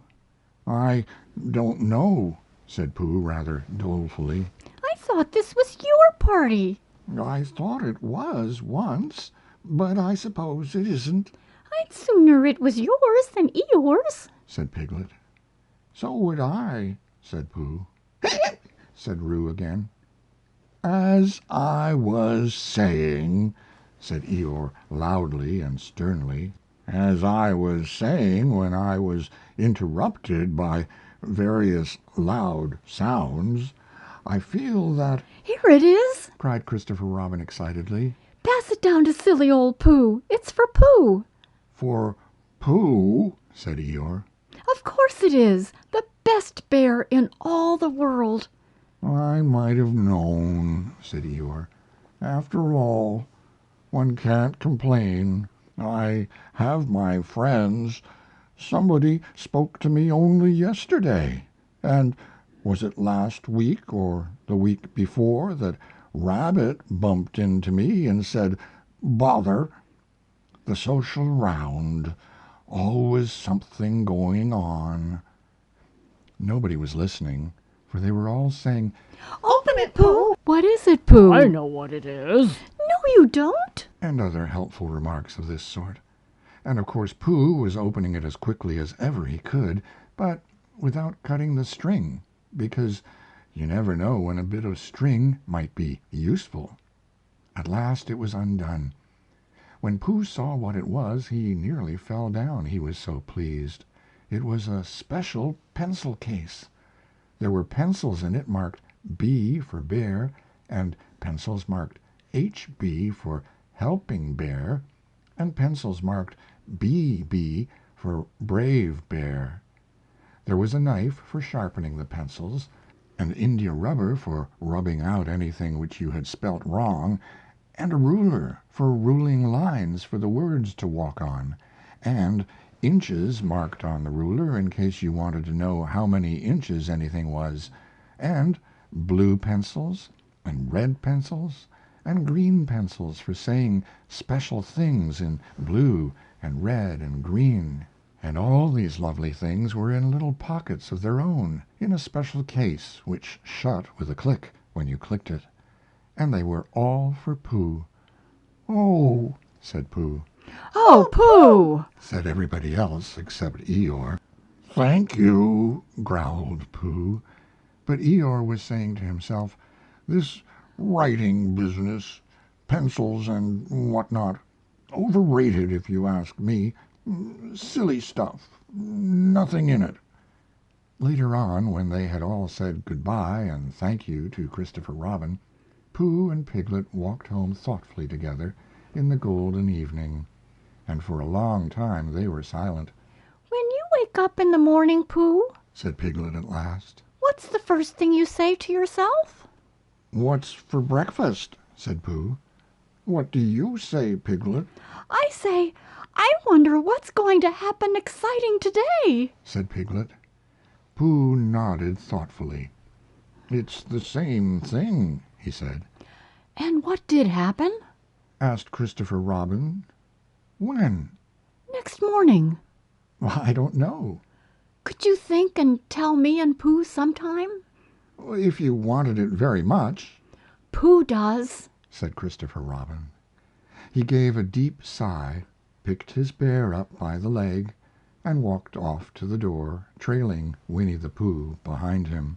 At the door he turned and said, Coming to see me have my bath? "I might," I said. Was Pooh's pencil case any better than mine?